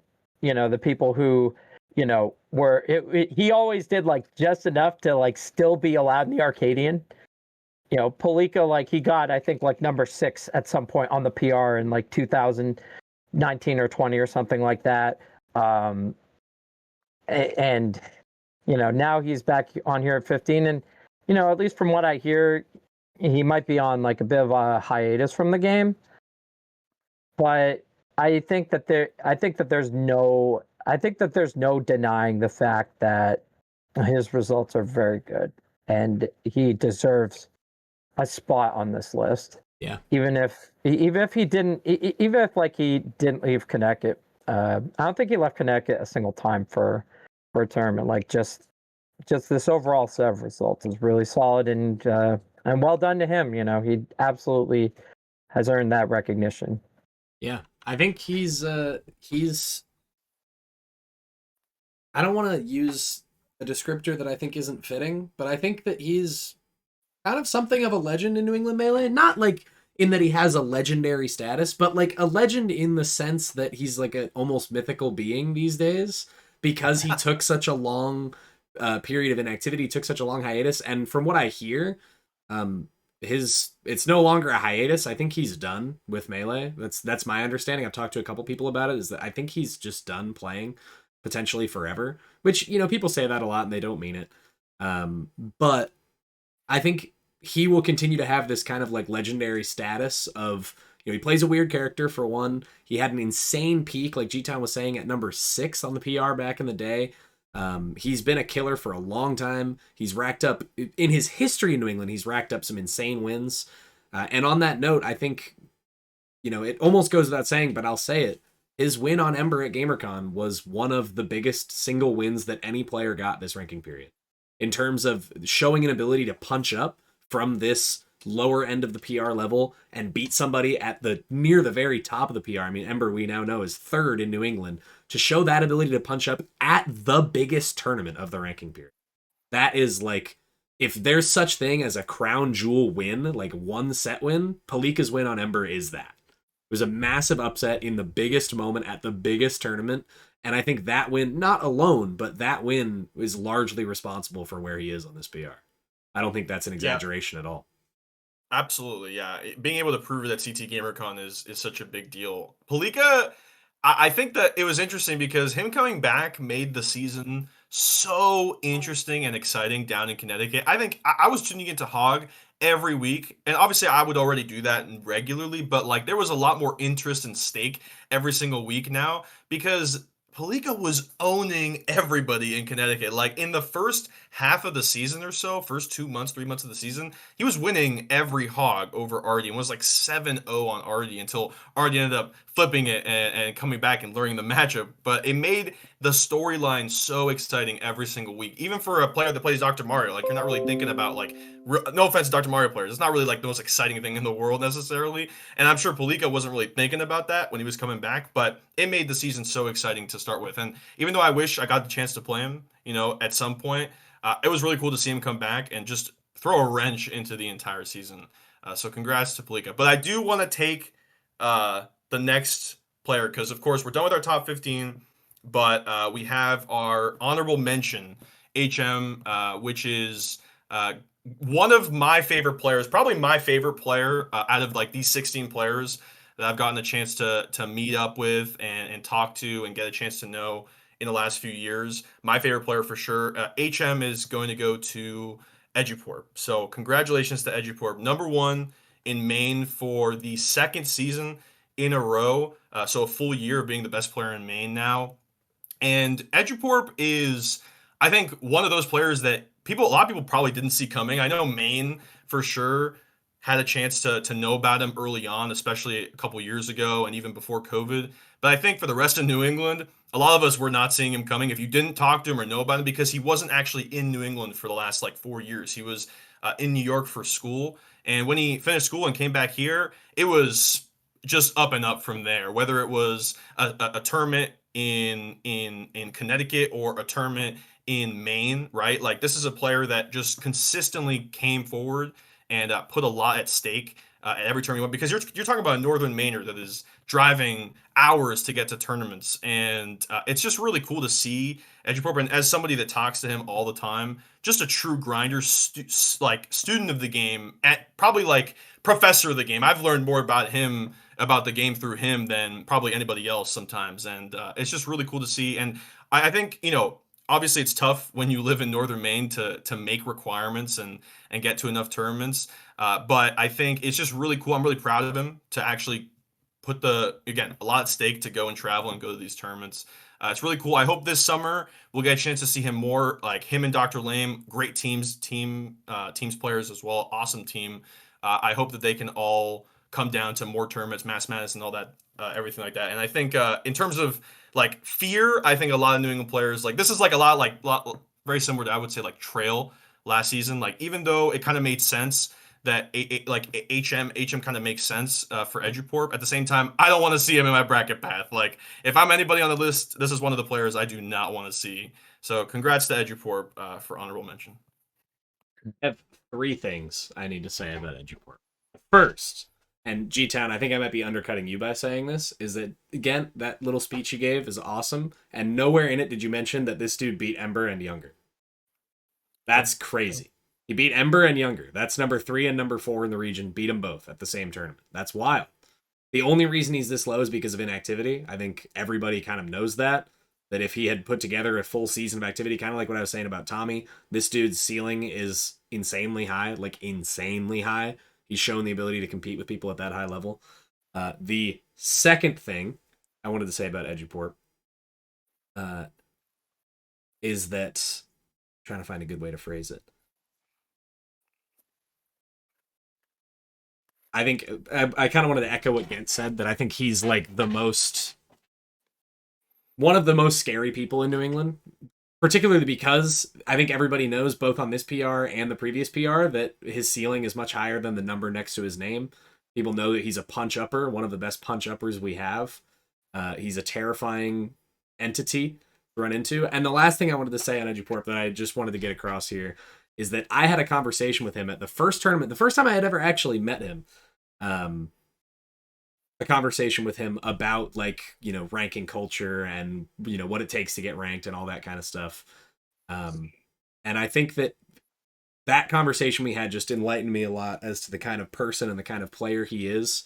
The first time we ever played was at a house tournament that didn't count for PR, and he beat me. And the set we played after that, like the first real time we played, so to speak, was like a super nail biter.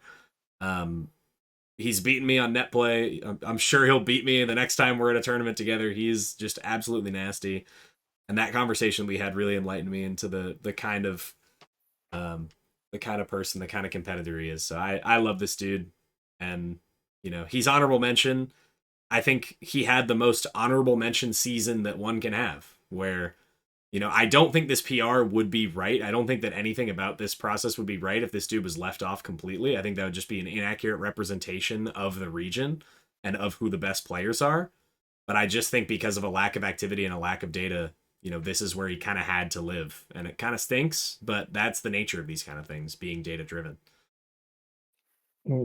Yes. And I think I can mention really quick. So there was, so in terms of like the voting, there was if I remember right, yeah, I've got it here. There was it was one spawn, one ballot between 15 and 16. It was as close as it could possibly get. I did not know that. No. Yeah, and that just goes to show how difficult, this whole thing is. There's a lot of players with, very comparable resumes, right? Like at the end of the day, that's what this is. It's a comparative exercise. But, to get back to Port personally, like he is undoubtedly a super, super important person to his state, to his scene, and by extension to the region as a whole. And I think that if he gets out there and, gives himself the opportunities this coming season, I have no doubt whatsoever that he could easily be back on this list and maybe even get higher than last time. He's a great player, and I hope to see him more over the coming months.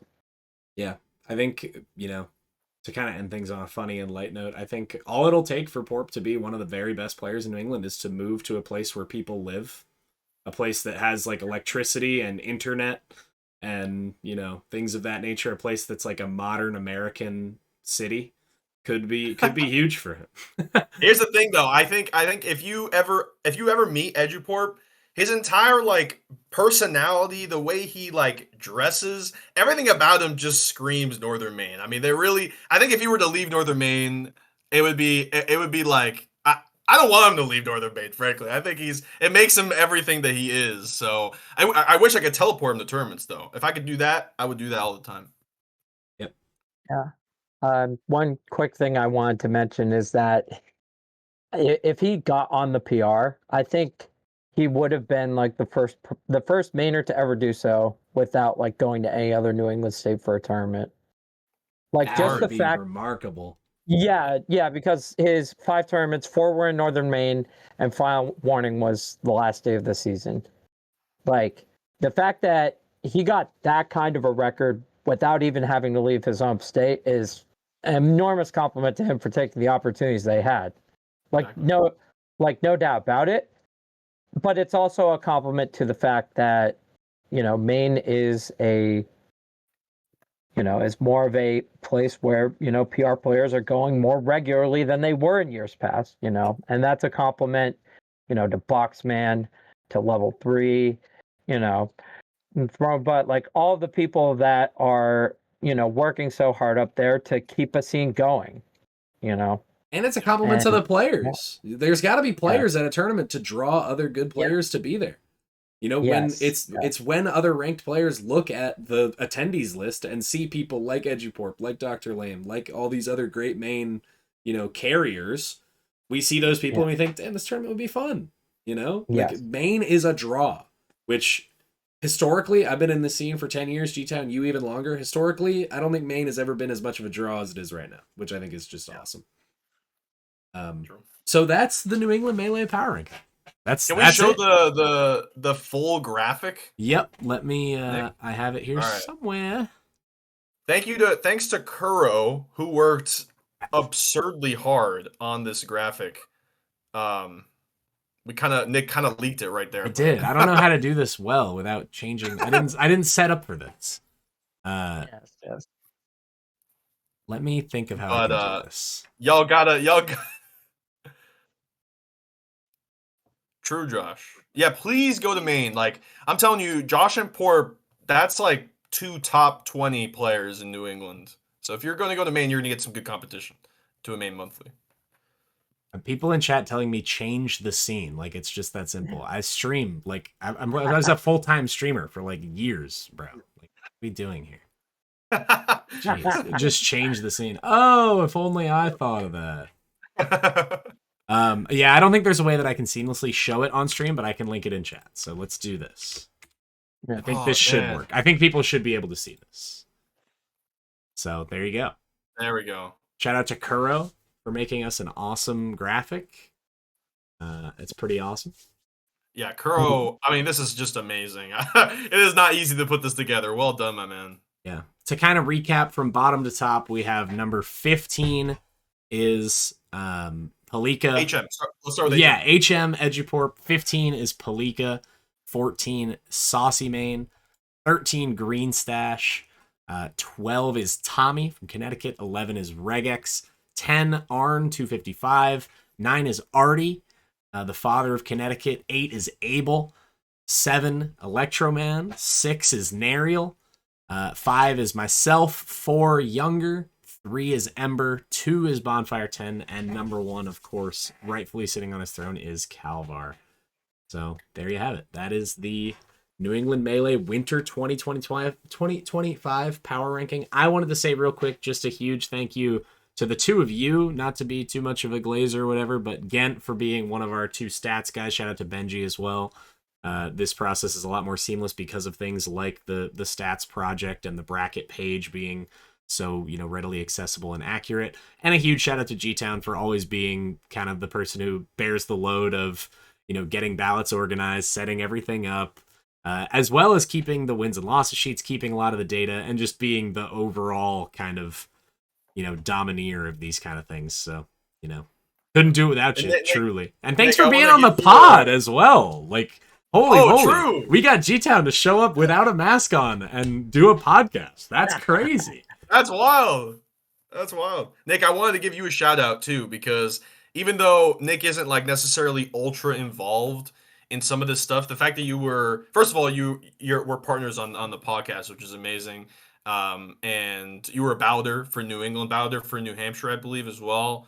And also just like a really cool person in the region. So I think people just feel always nice to talk to you, and just being open about that is really, really cool. So shout out to you, man. Shout out to you. Yeah, so that does it for the New England Melee Power Ranking, but it does not do it for this pod, because G-Town specifically requested that we do one more thing with this pod, which is to go over what exists as of yet of the current ranking period. To kind of give a snapshot now, we're 2 months in, just about, like a month and a half? Month and a half, yeah. Into this ranking period. There have been 3, I believe, sizable monthlies in Mass Madness 50, GigaHog just this past weekend, and Alston All-Stars 4. I think those are like the big events that we really wanted to kind of debrief and talk about, both in terms of what happened at the top level and what happened, at lower levels as well. So where do you want to start, G-Town? Which of these events is really front of mind, like you need to talk about it right now? Well, I mean, GigaHog was the most recent one, so I was hoping you would say that for some reason. Yeah, I mean, it's the most recent one, right? It's a good place to start. Where should we start? All right, so GigaHog, this bracket is crazy, by the way. There were, God, like this particular GigaHog, like there were 11 like regional PR level players that were in attendance for this tournament, along with 11 or 12, and then like and like an army of like decent players that were entering after, your folks, like Roby, for example, Brub, like solid players in their own right, that entered. And this tournament, first off, congratulations on your winner glitch. That was very well done.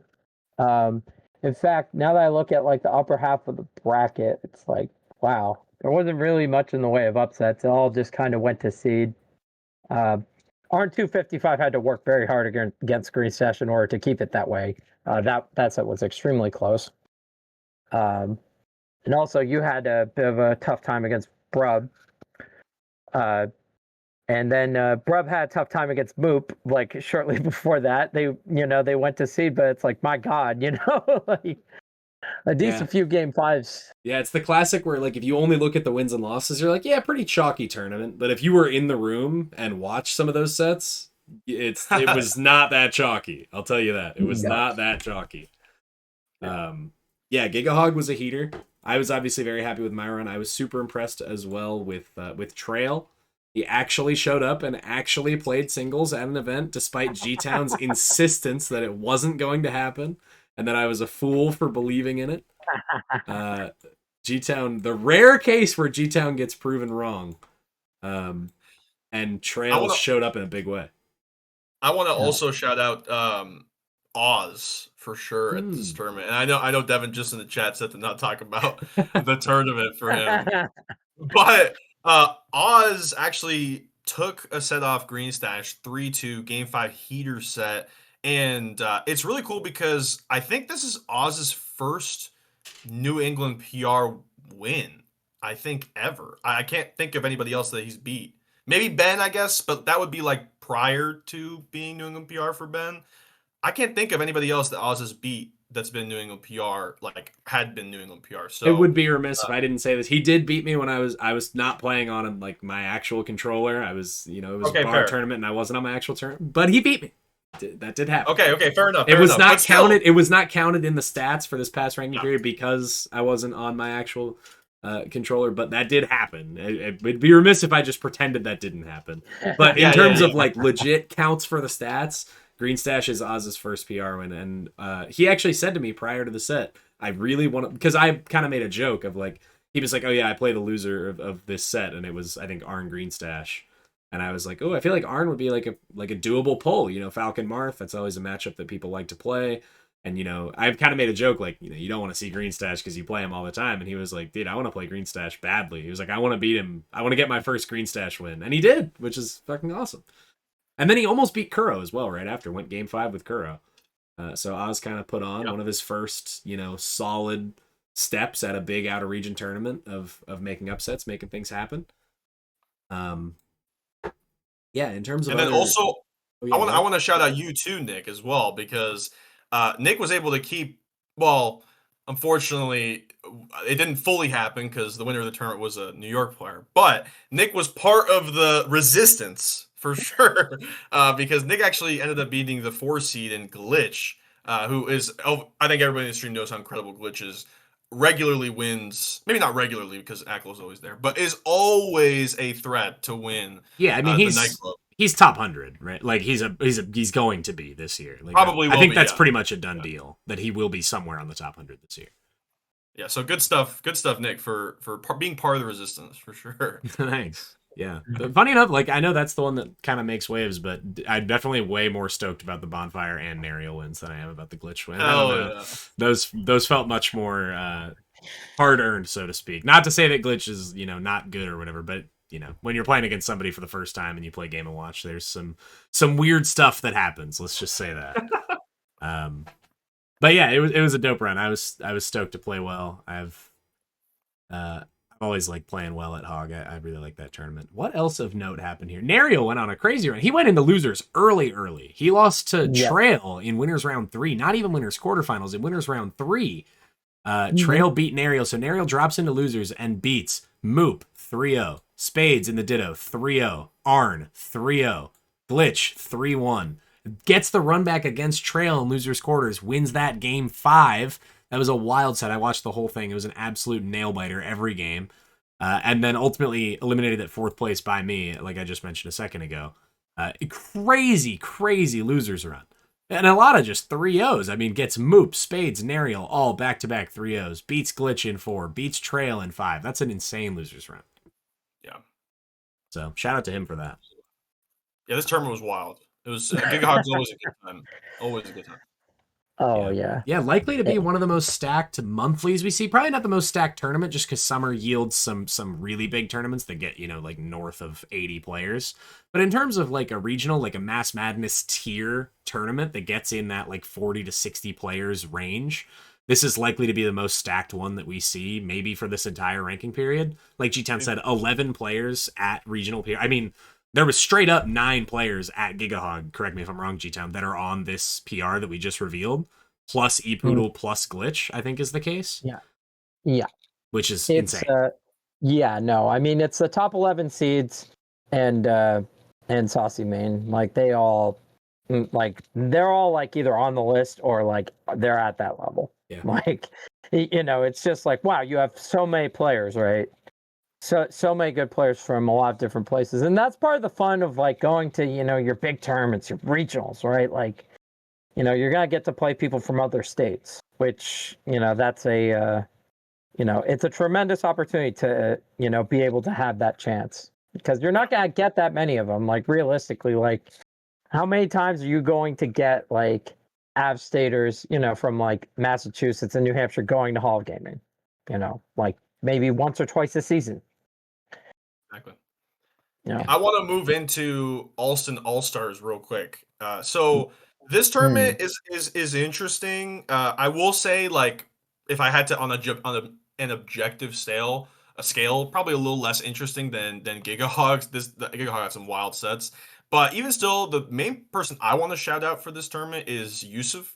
So Yusuf is maybe a player that a lot of people don't know, perhaps, but great Massachusetts Chic player that is unfortunately moving in like a month or two and going, I believe, to Arizona. I don't know I think it's for work, I think, or maybe it's for school. Not exactly sure. I forget at the moment. But Yusuf has been really, really good. And at this tournament, he ended up beating Kraft, which is a great win, especially right now. Kraft is on the up and up.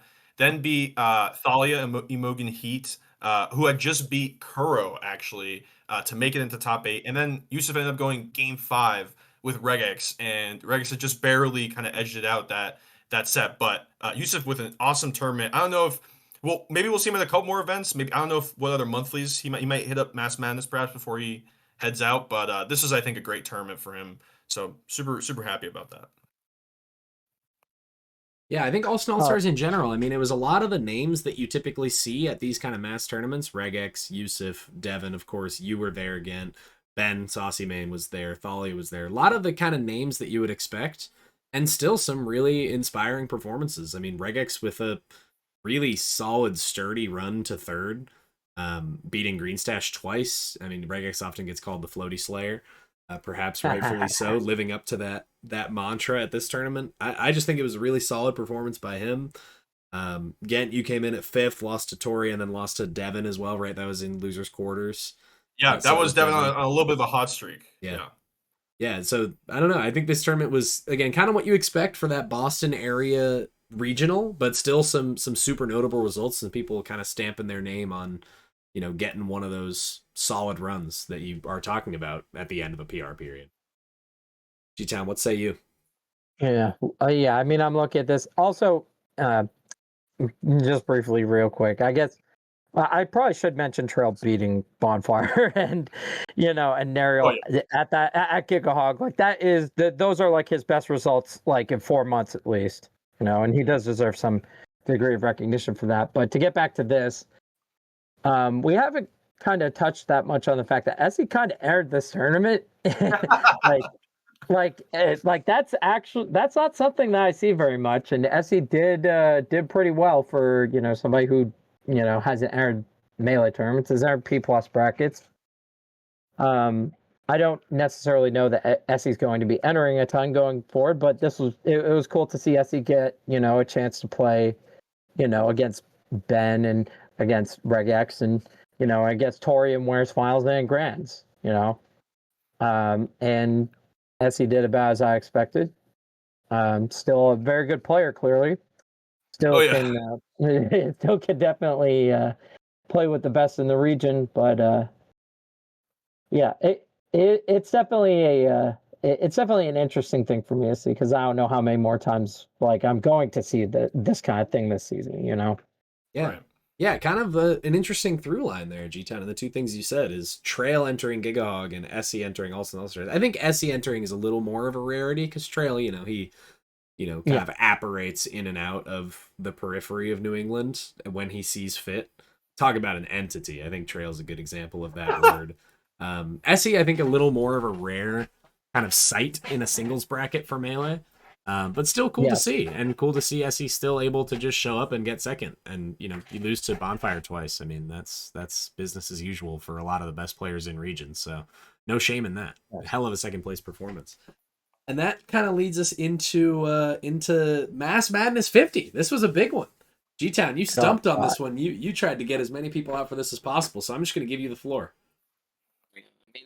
I mean, there were so many things that were lining up, right? Like this is like one of those kind of lightning in a bottle, situations where it's just like the stars aligned. Where this was the 10-year anniversary since Game Underground moved out of the Framingham basement. This was the 50th Mass Madness since we left the basement. Like there were a lot, and there was a pop bonus attached to it. Like there are so many things that lined up to make this as big as it was. And I mean, 96 entrants. I mean, what can you even say of that? Like that's just such an insane number. Easily like one of the biggest Mass Madnesses you've seen. I mean, that was on par with the Arcadian, which is, Yeah. I mean, it's crazy that you could get that for a monthly, but when you have the right circumstances, things can happen. I can, I guess, quickly touch on like the pools and all that stuff since because it was so big, we had to do pools. Yep. Um, A rarity, I might add, before you even jump into it. That's a rarity at New England Regionals. You don't see events with pools super often. I mean, invitational stuff like the Spartan or like the one-up finals, you see it, but at an open bracket like Mass Madness, it's very kind of rare to see pools. Yeah, I mean, I look at this like pool one, like Kuro beating Bank and Sweat beating Green Stash, like that just straight up like flipped the whole seating on its head. And then Kuro beats Sweat to get to wearing semis, and then Nice. Bank and Green Stash play for 25th place at Mass Madness, which is that's just so insane that happened. Yeah, I mean, I look at a lot of the rest of this pool. It's like kind of more or less what I expect, with like a few minor upsets, but like nothing else that was like super crazy. Youssef and Conflict, they had to play and they went game 5, which is kind of what I expected. They're both very good players. And Sweat, Kubatora actually went game 5 with Sweat 2 right before he beat Green Stash, which that's pretty crazy for a Nest player to do that. That matchup is super hard. Yep. I've definitely seen Kubatora making more waves recently, having put more time into the game, and I can't say I'm super surprised that somebody with like that level of fundamentals in another game can transfer it over to Melee. But to go through some of these other pools real quick. I mean, like pool 2, it's pretty much to seed, other than like. Let's see a couple of these. I mean, like Crap being golden is, that is like a minor surprise, but it's not like a massive upset. Yep. Like I do think Golden has expressed to me that like Mass Madness has typically been a tough tournament for him, and I'm grateful whenever he shows up, and it's greatly appreciated, but. Some tournaments are just easier to perform at than others, and trying to perform at Mass Madness is really difficult. Like the fact that Golden's second match was Kraft. That was the second person he had to play at the tournament. Like that's fucking hard. Yeah, and then gets Conflict for 17th. That's just like a demonic bracket. That's that's brutal. Yeah, no, that's really really rough. But but I look at this and also, I mean, B's beating Downey, that's pretty wild. But B's like is another one of these P plus players again with a good enough set of fundamentals. Bringing them over to another game, is clearly able to show that he can do that. No question about it. It was nice to see Rat Rangton, and some of these are people that don't err as much. Yeah. Like it was nice to see them out there. We can move on to the third pool really quickly. Yeah, the third pool was, I mean, Gwex and Prub was game 5, but Gwex did end up winning that. I think pool 3 Twitch, was pretty chalky. yeah. Yeah, that was probably pretty chalky. I mean, Zabermouse beating Brub is that's a surprise. Yeah. But outside of that, mostly to seed. And then pool 4. Then pool 4. And then pool 4, yes. So there were a few upsets that happened in pool 4. Yeah, I mean Ardalent beating Saucy Man first, I didn't expect that. Arlen's results recently, they've been a bit more mixed, but I've known that he's a good player for a while. So, I see him 20th. And I'm just he's shown that he can compete with good players in the past. So beat Saucy Man, and they beat Project to get out in winners. Wild. Which is crazy. Now, granted, Project, I find out after the fact that Project's controller actually couldn't up tilt at all. And against Samus, that's a bit of a problem. Take it from a Fox mate. I'm going to tell you real quick, you do not need up tilt to beat Samus. Thank God you said it.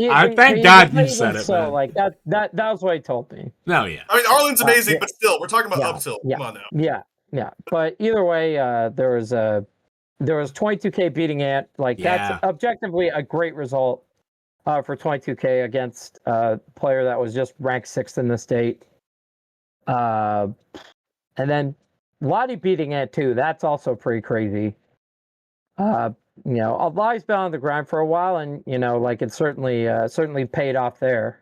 No doubt about it, making out pools at a big tournament like that. Whereas if you go and obviously you head into top 24, and then the shit really hits the fan. Yeah, winners. I mean, winners course goes to seed. Let's both beat Greece Estria. That's crazy. Let's see what else.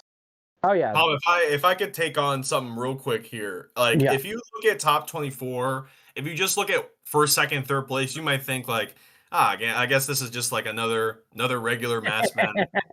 But look, we got Bowser getting 5th place and Ganon getting 7th place at this tournament. I mean, Danny real quick, I just want to highlight Danny's run, of course. He was seeded 15th and lost, I think, to Tori in winners, which is a fine loss, and then made a wild run, beat Devin, then beat Yusuf, who had upset Regex, then beat Ardalent, who of course had upset Project prior, then beat Kuro, to get 5th place at a almost nearly 100-person Mass Madness. Bowser, I think that might be Bowser's best placing at a tournament in, I don't even know, probably in a while. I don't even know, ever, maybe. It could be ever. Not counting Arcadians.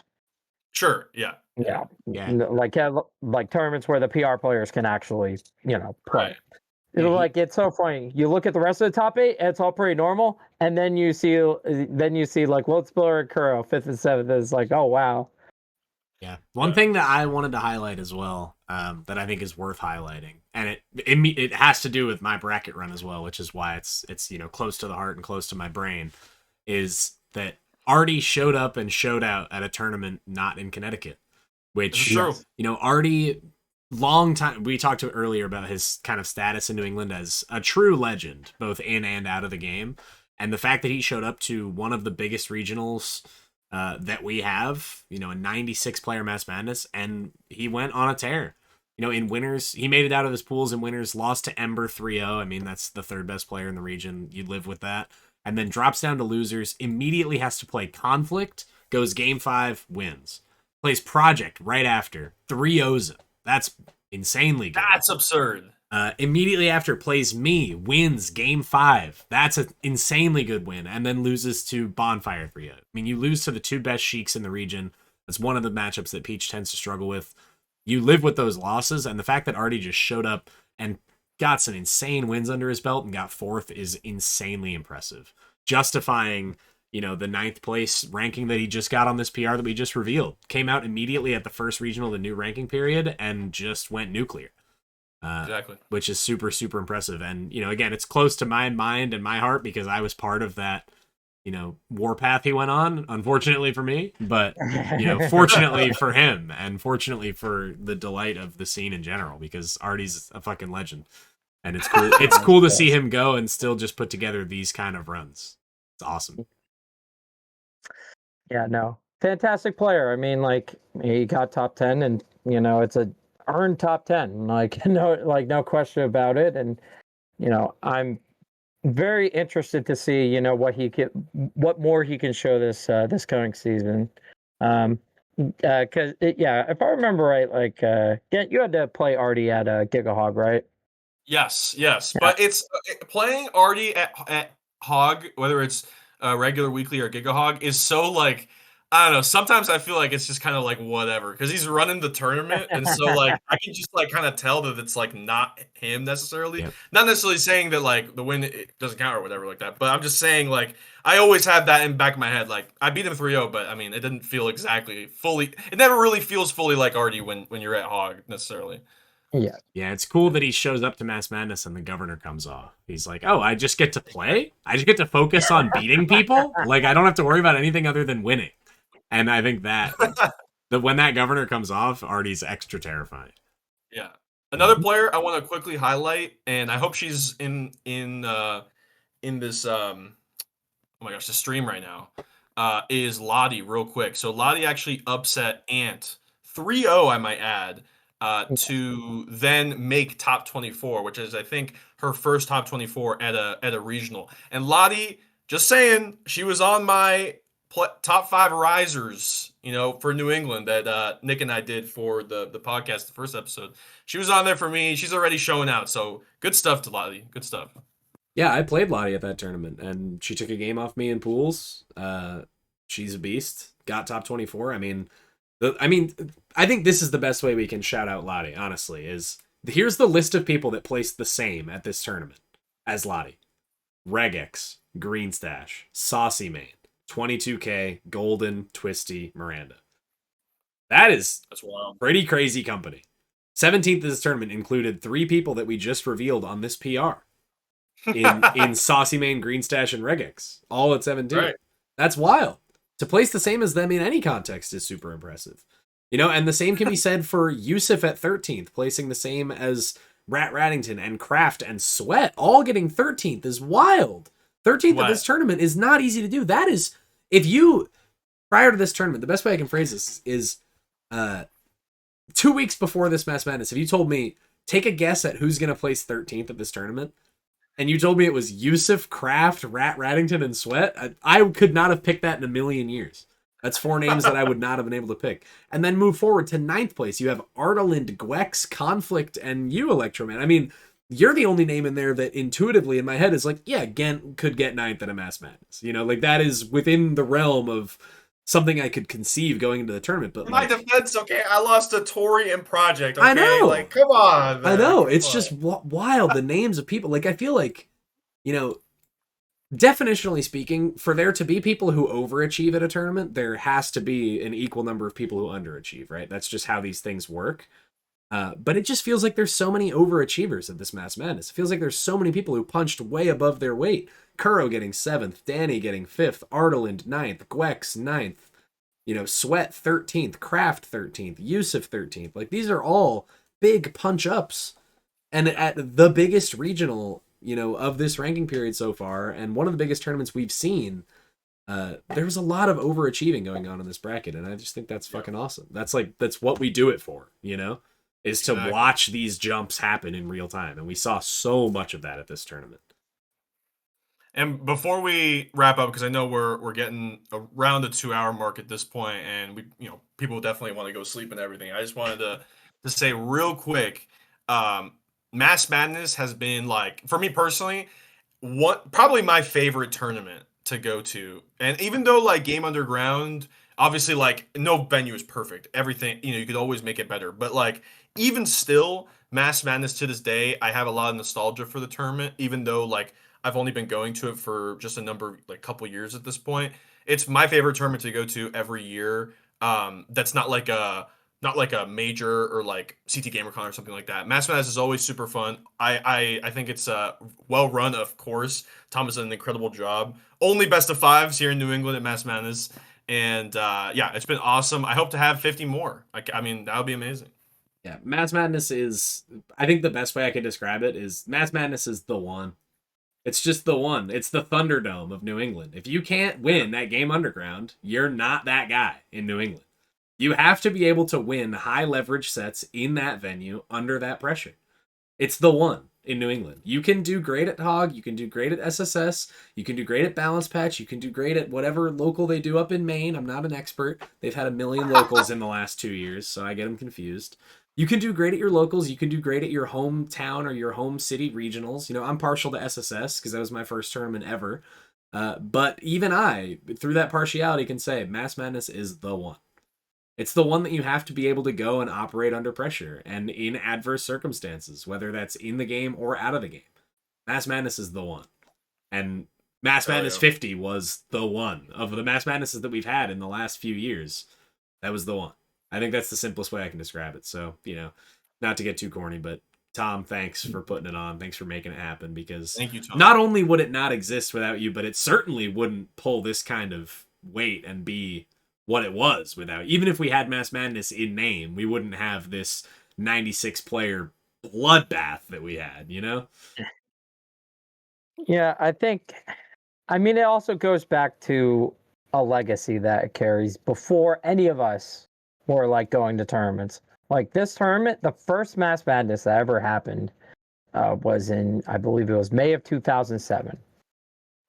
May Wow. of '07 was when this tournament began, you know, and you think about like, you know, the fact that, you know, we had other people who were managing it at the start. You know, there was Red Sox Fan 3, I believe, was the person who was running it at first.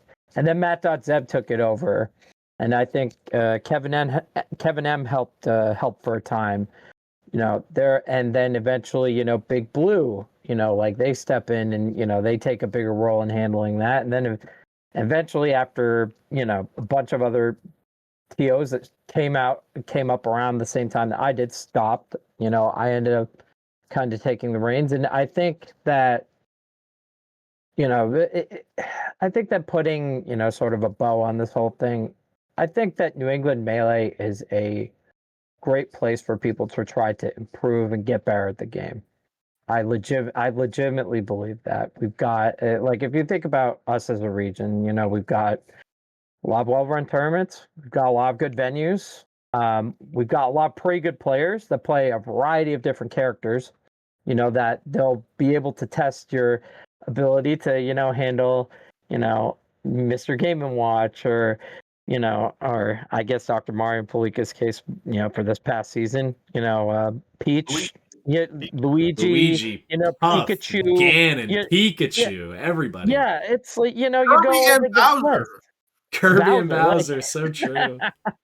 yeah, Boiler Guy. Boiler Guy, for the record, did not make activity for the PR this time. I think he only had like 4 tournaments, but he's obviously very good. Yeah. You don't exactly see Kirby players coming around, all the time and getting results like that. But yeah, it's been an honor to to help keep things going, and to help preserve Mass Madness is what it is, because it deserves that level of respect. Like, this is a tournament that predates me by like, God, now that I think about, like, 6-7 years.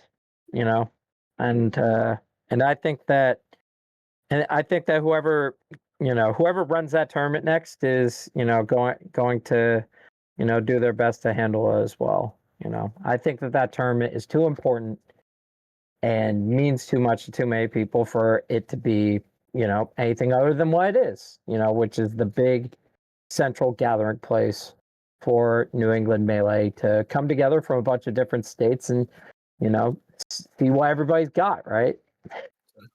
You know, Tom, from Red Sox fan 3 to Patriots fan 4, I think you've done a great job. So.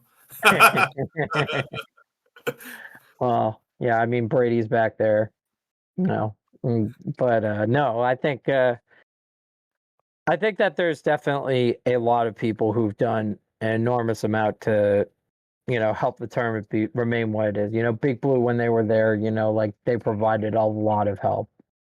back when they were there, and leading up things, and after that point, I had help from Caleb and like a provider and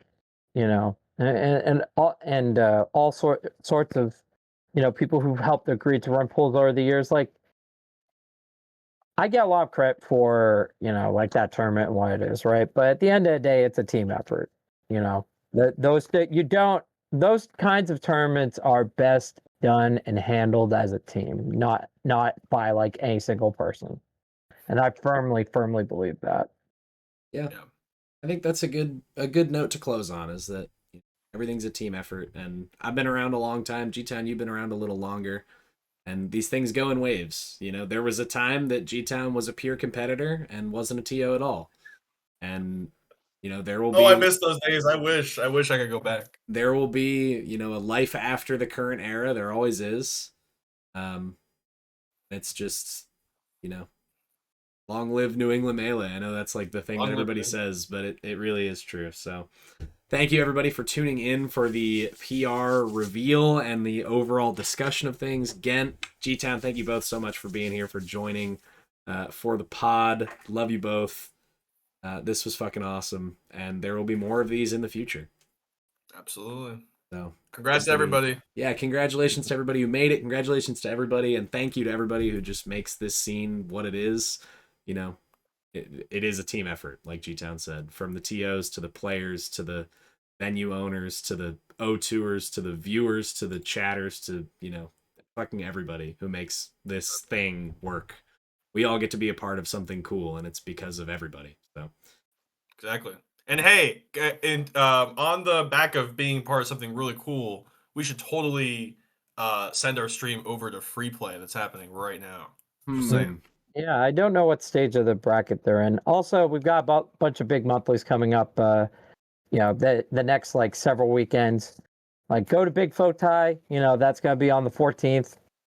Go to Mass Madness 51. That's gonna be on the 21st. And go to Prodigy Classic. They've got good scene over in Western Mass, and they've got a great venue.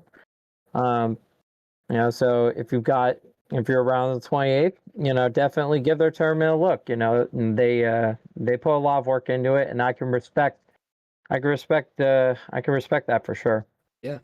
With that being said, I'm gonna go ahead and get a raid going over to Krill Killa's stream, where Grands of Free Play Melee is ongoing. We can just support our scene in real time. So thank you all so much for being here. That's gonna do it for this episode of the NEM podcast.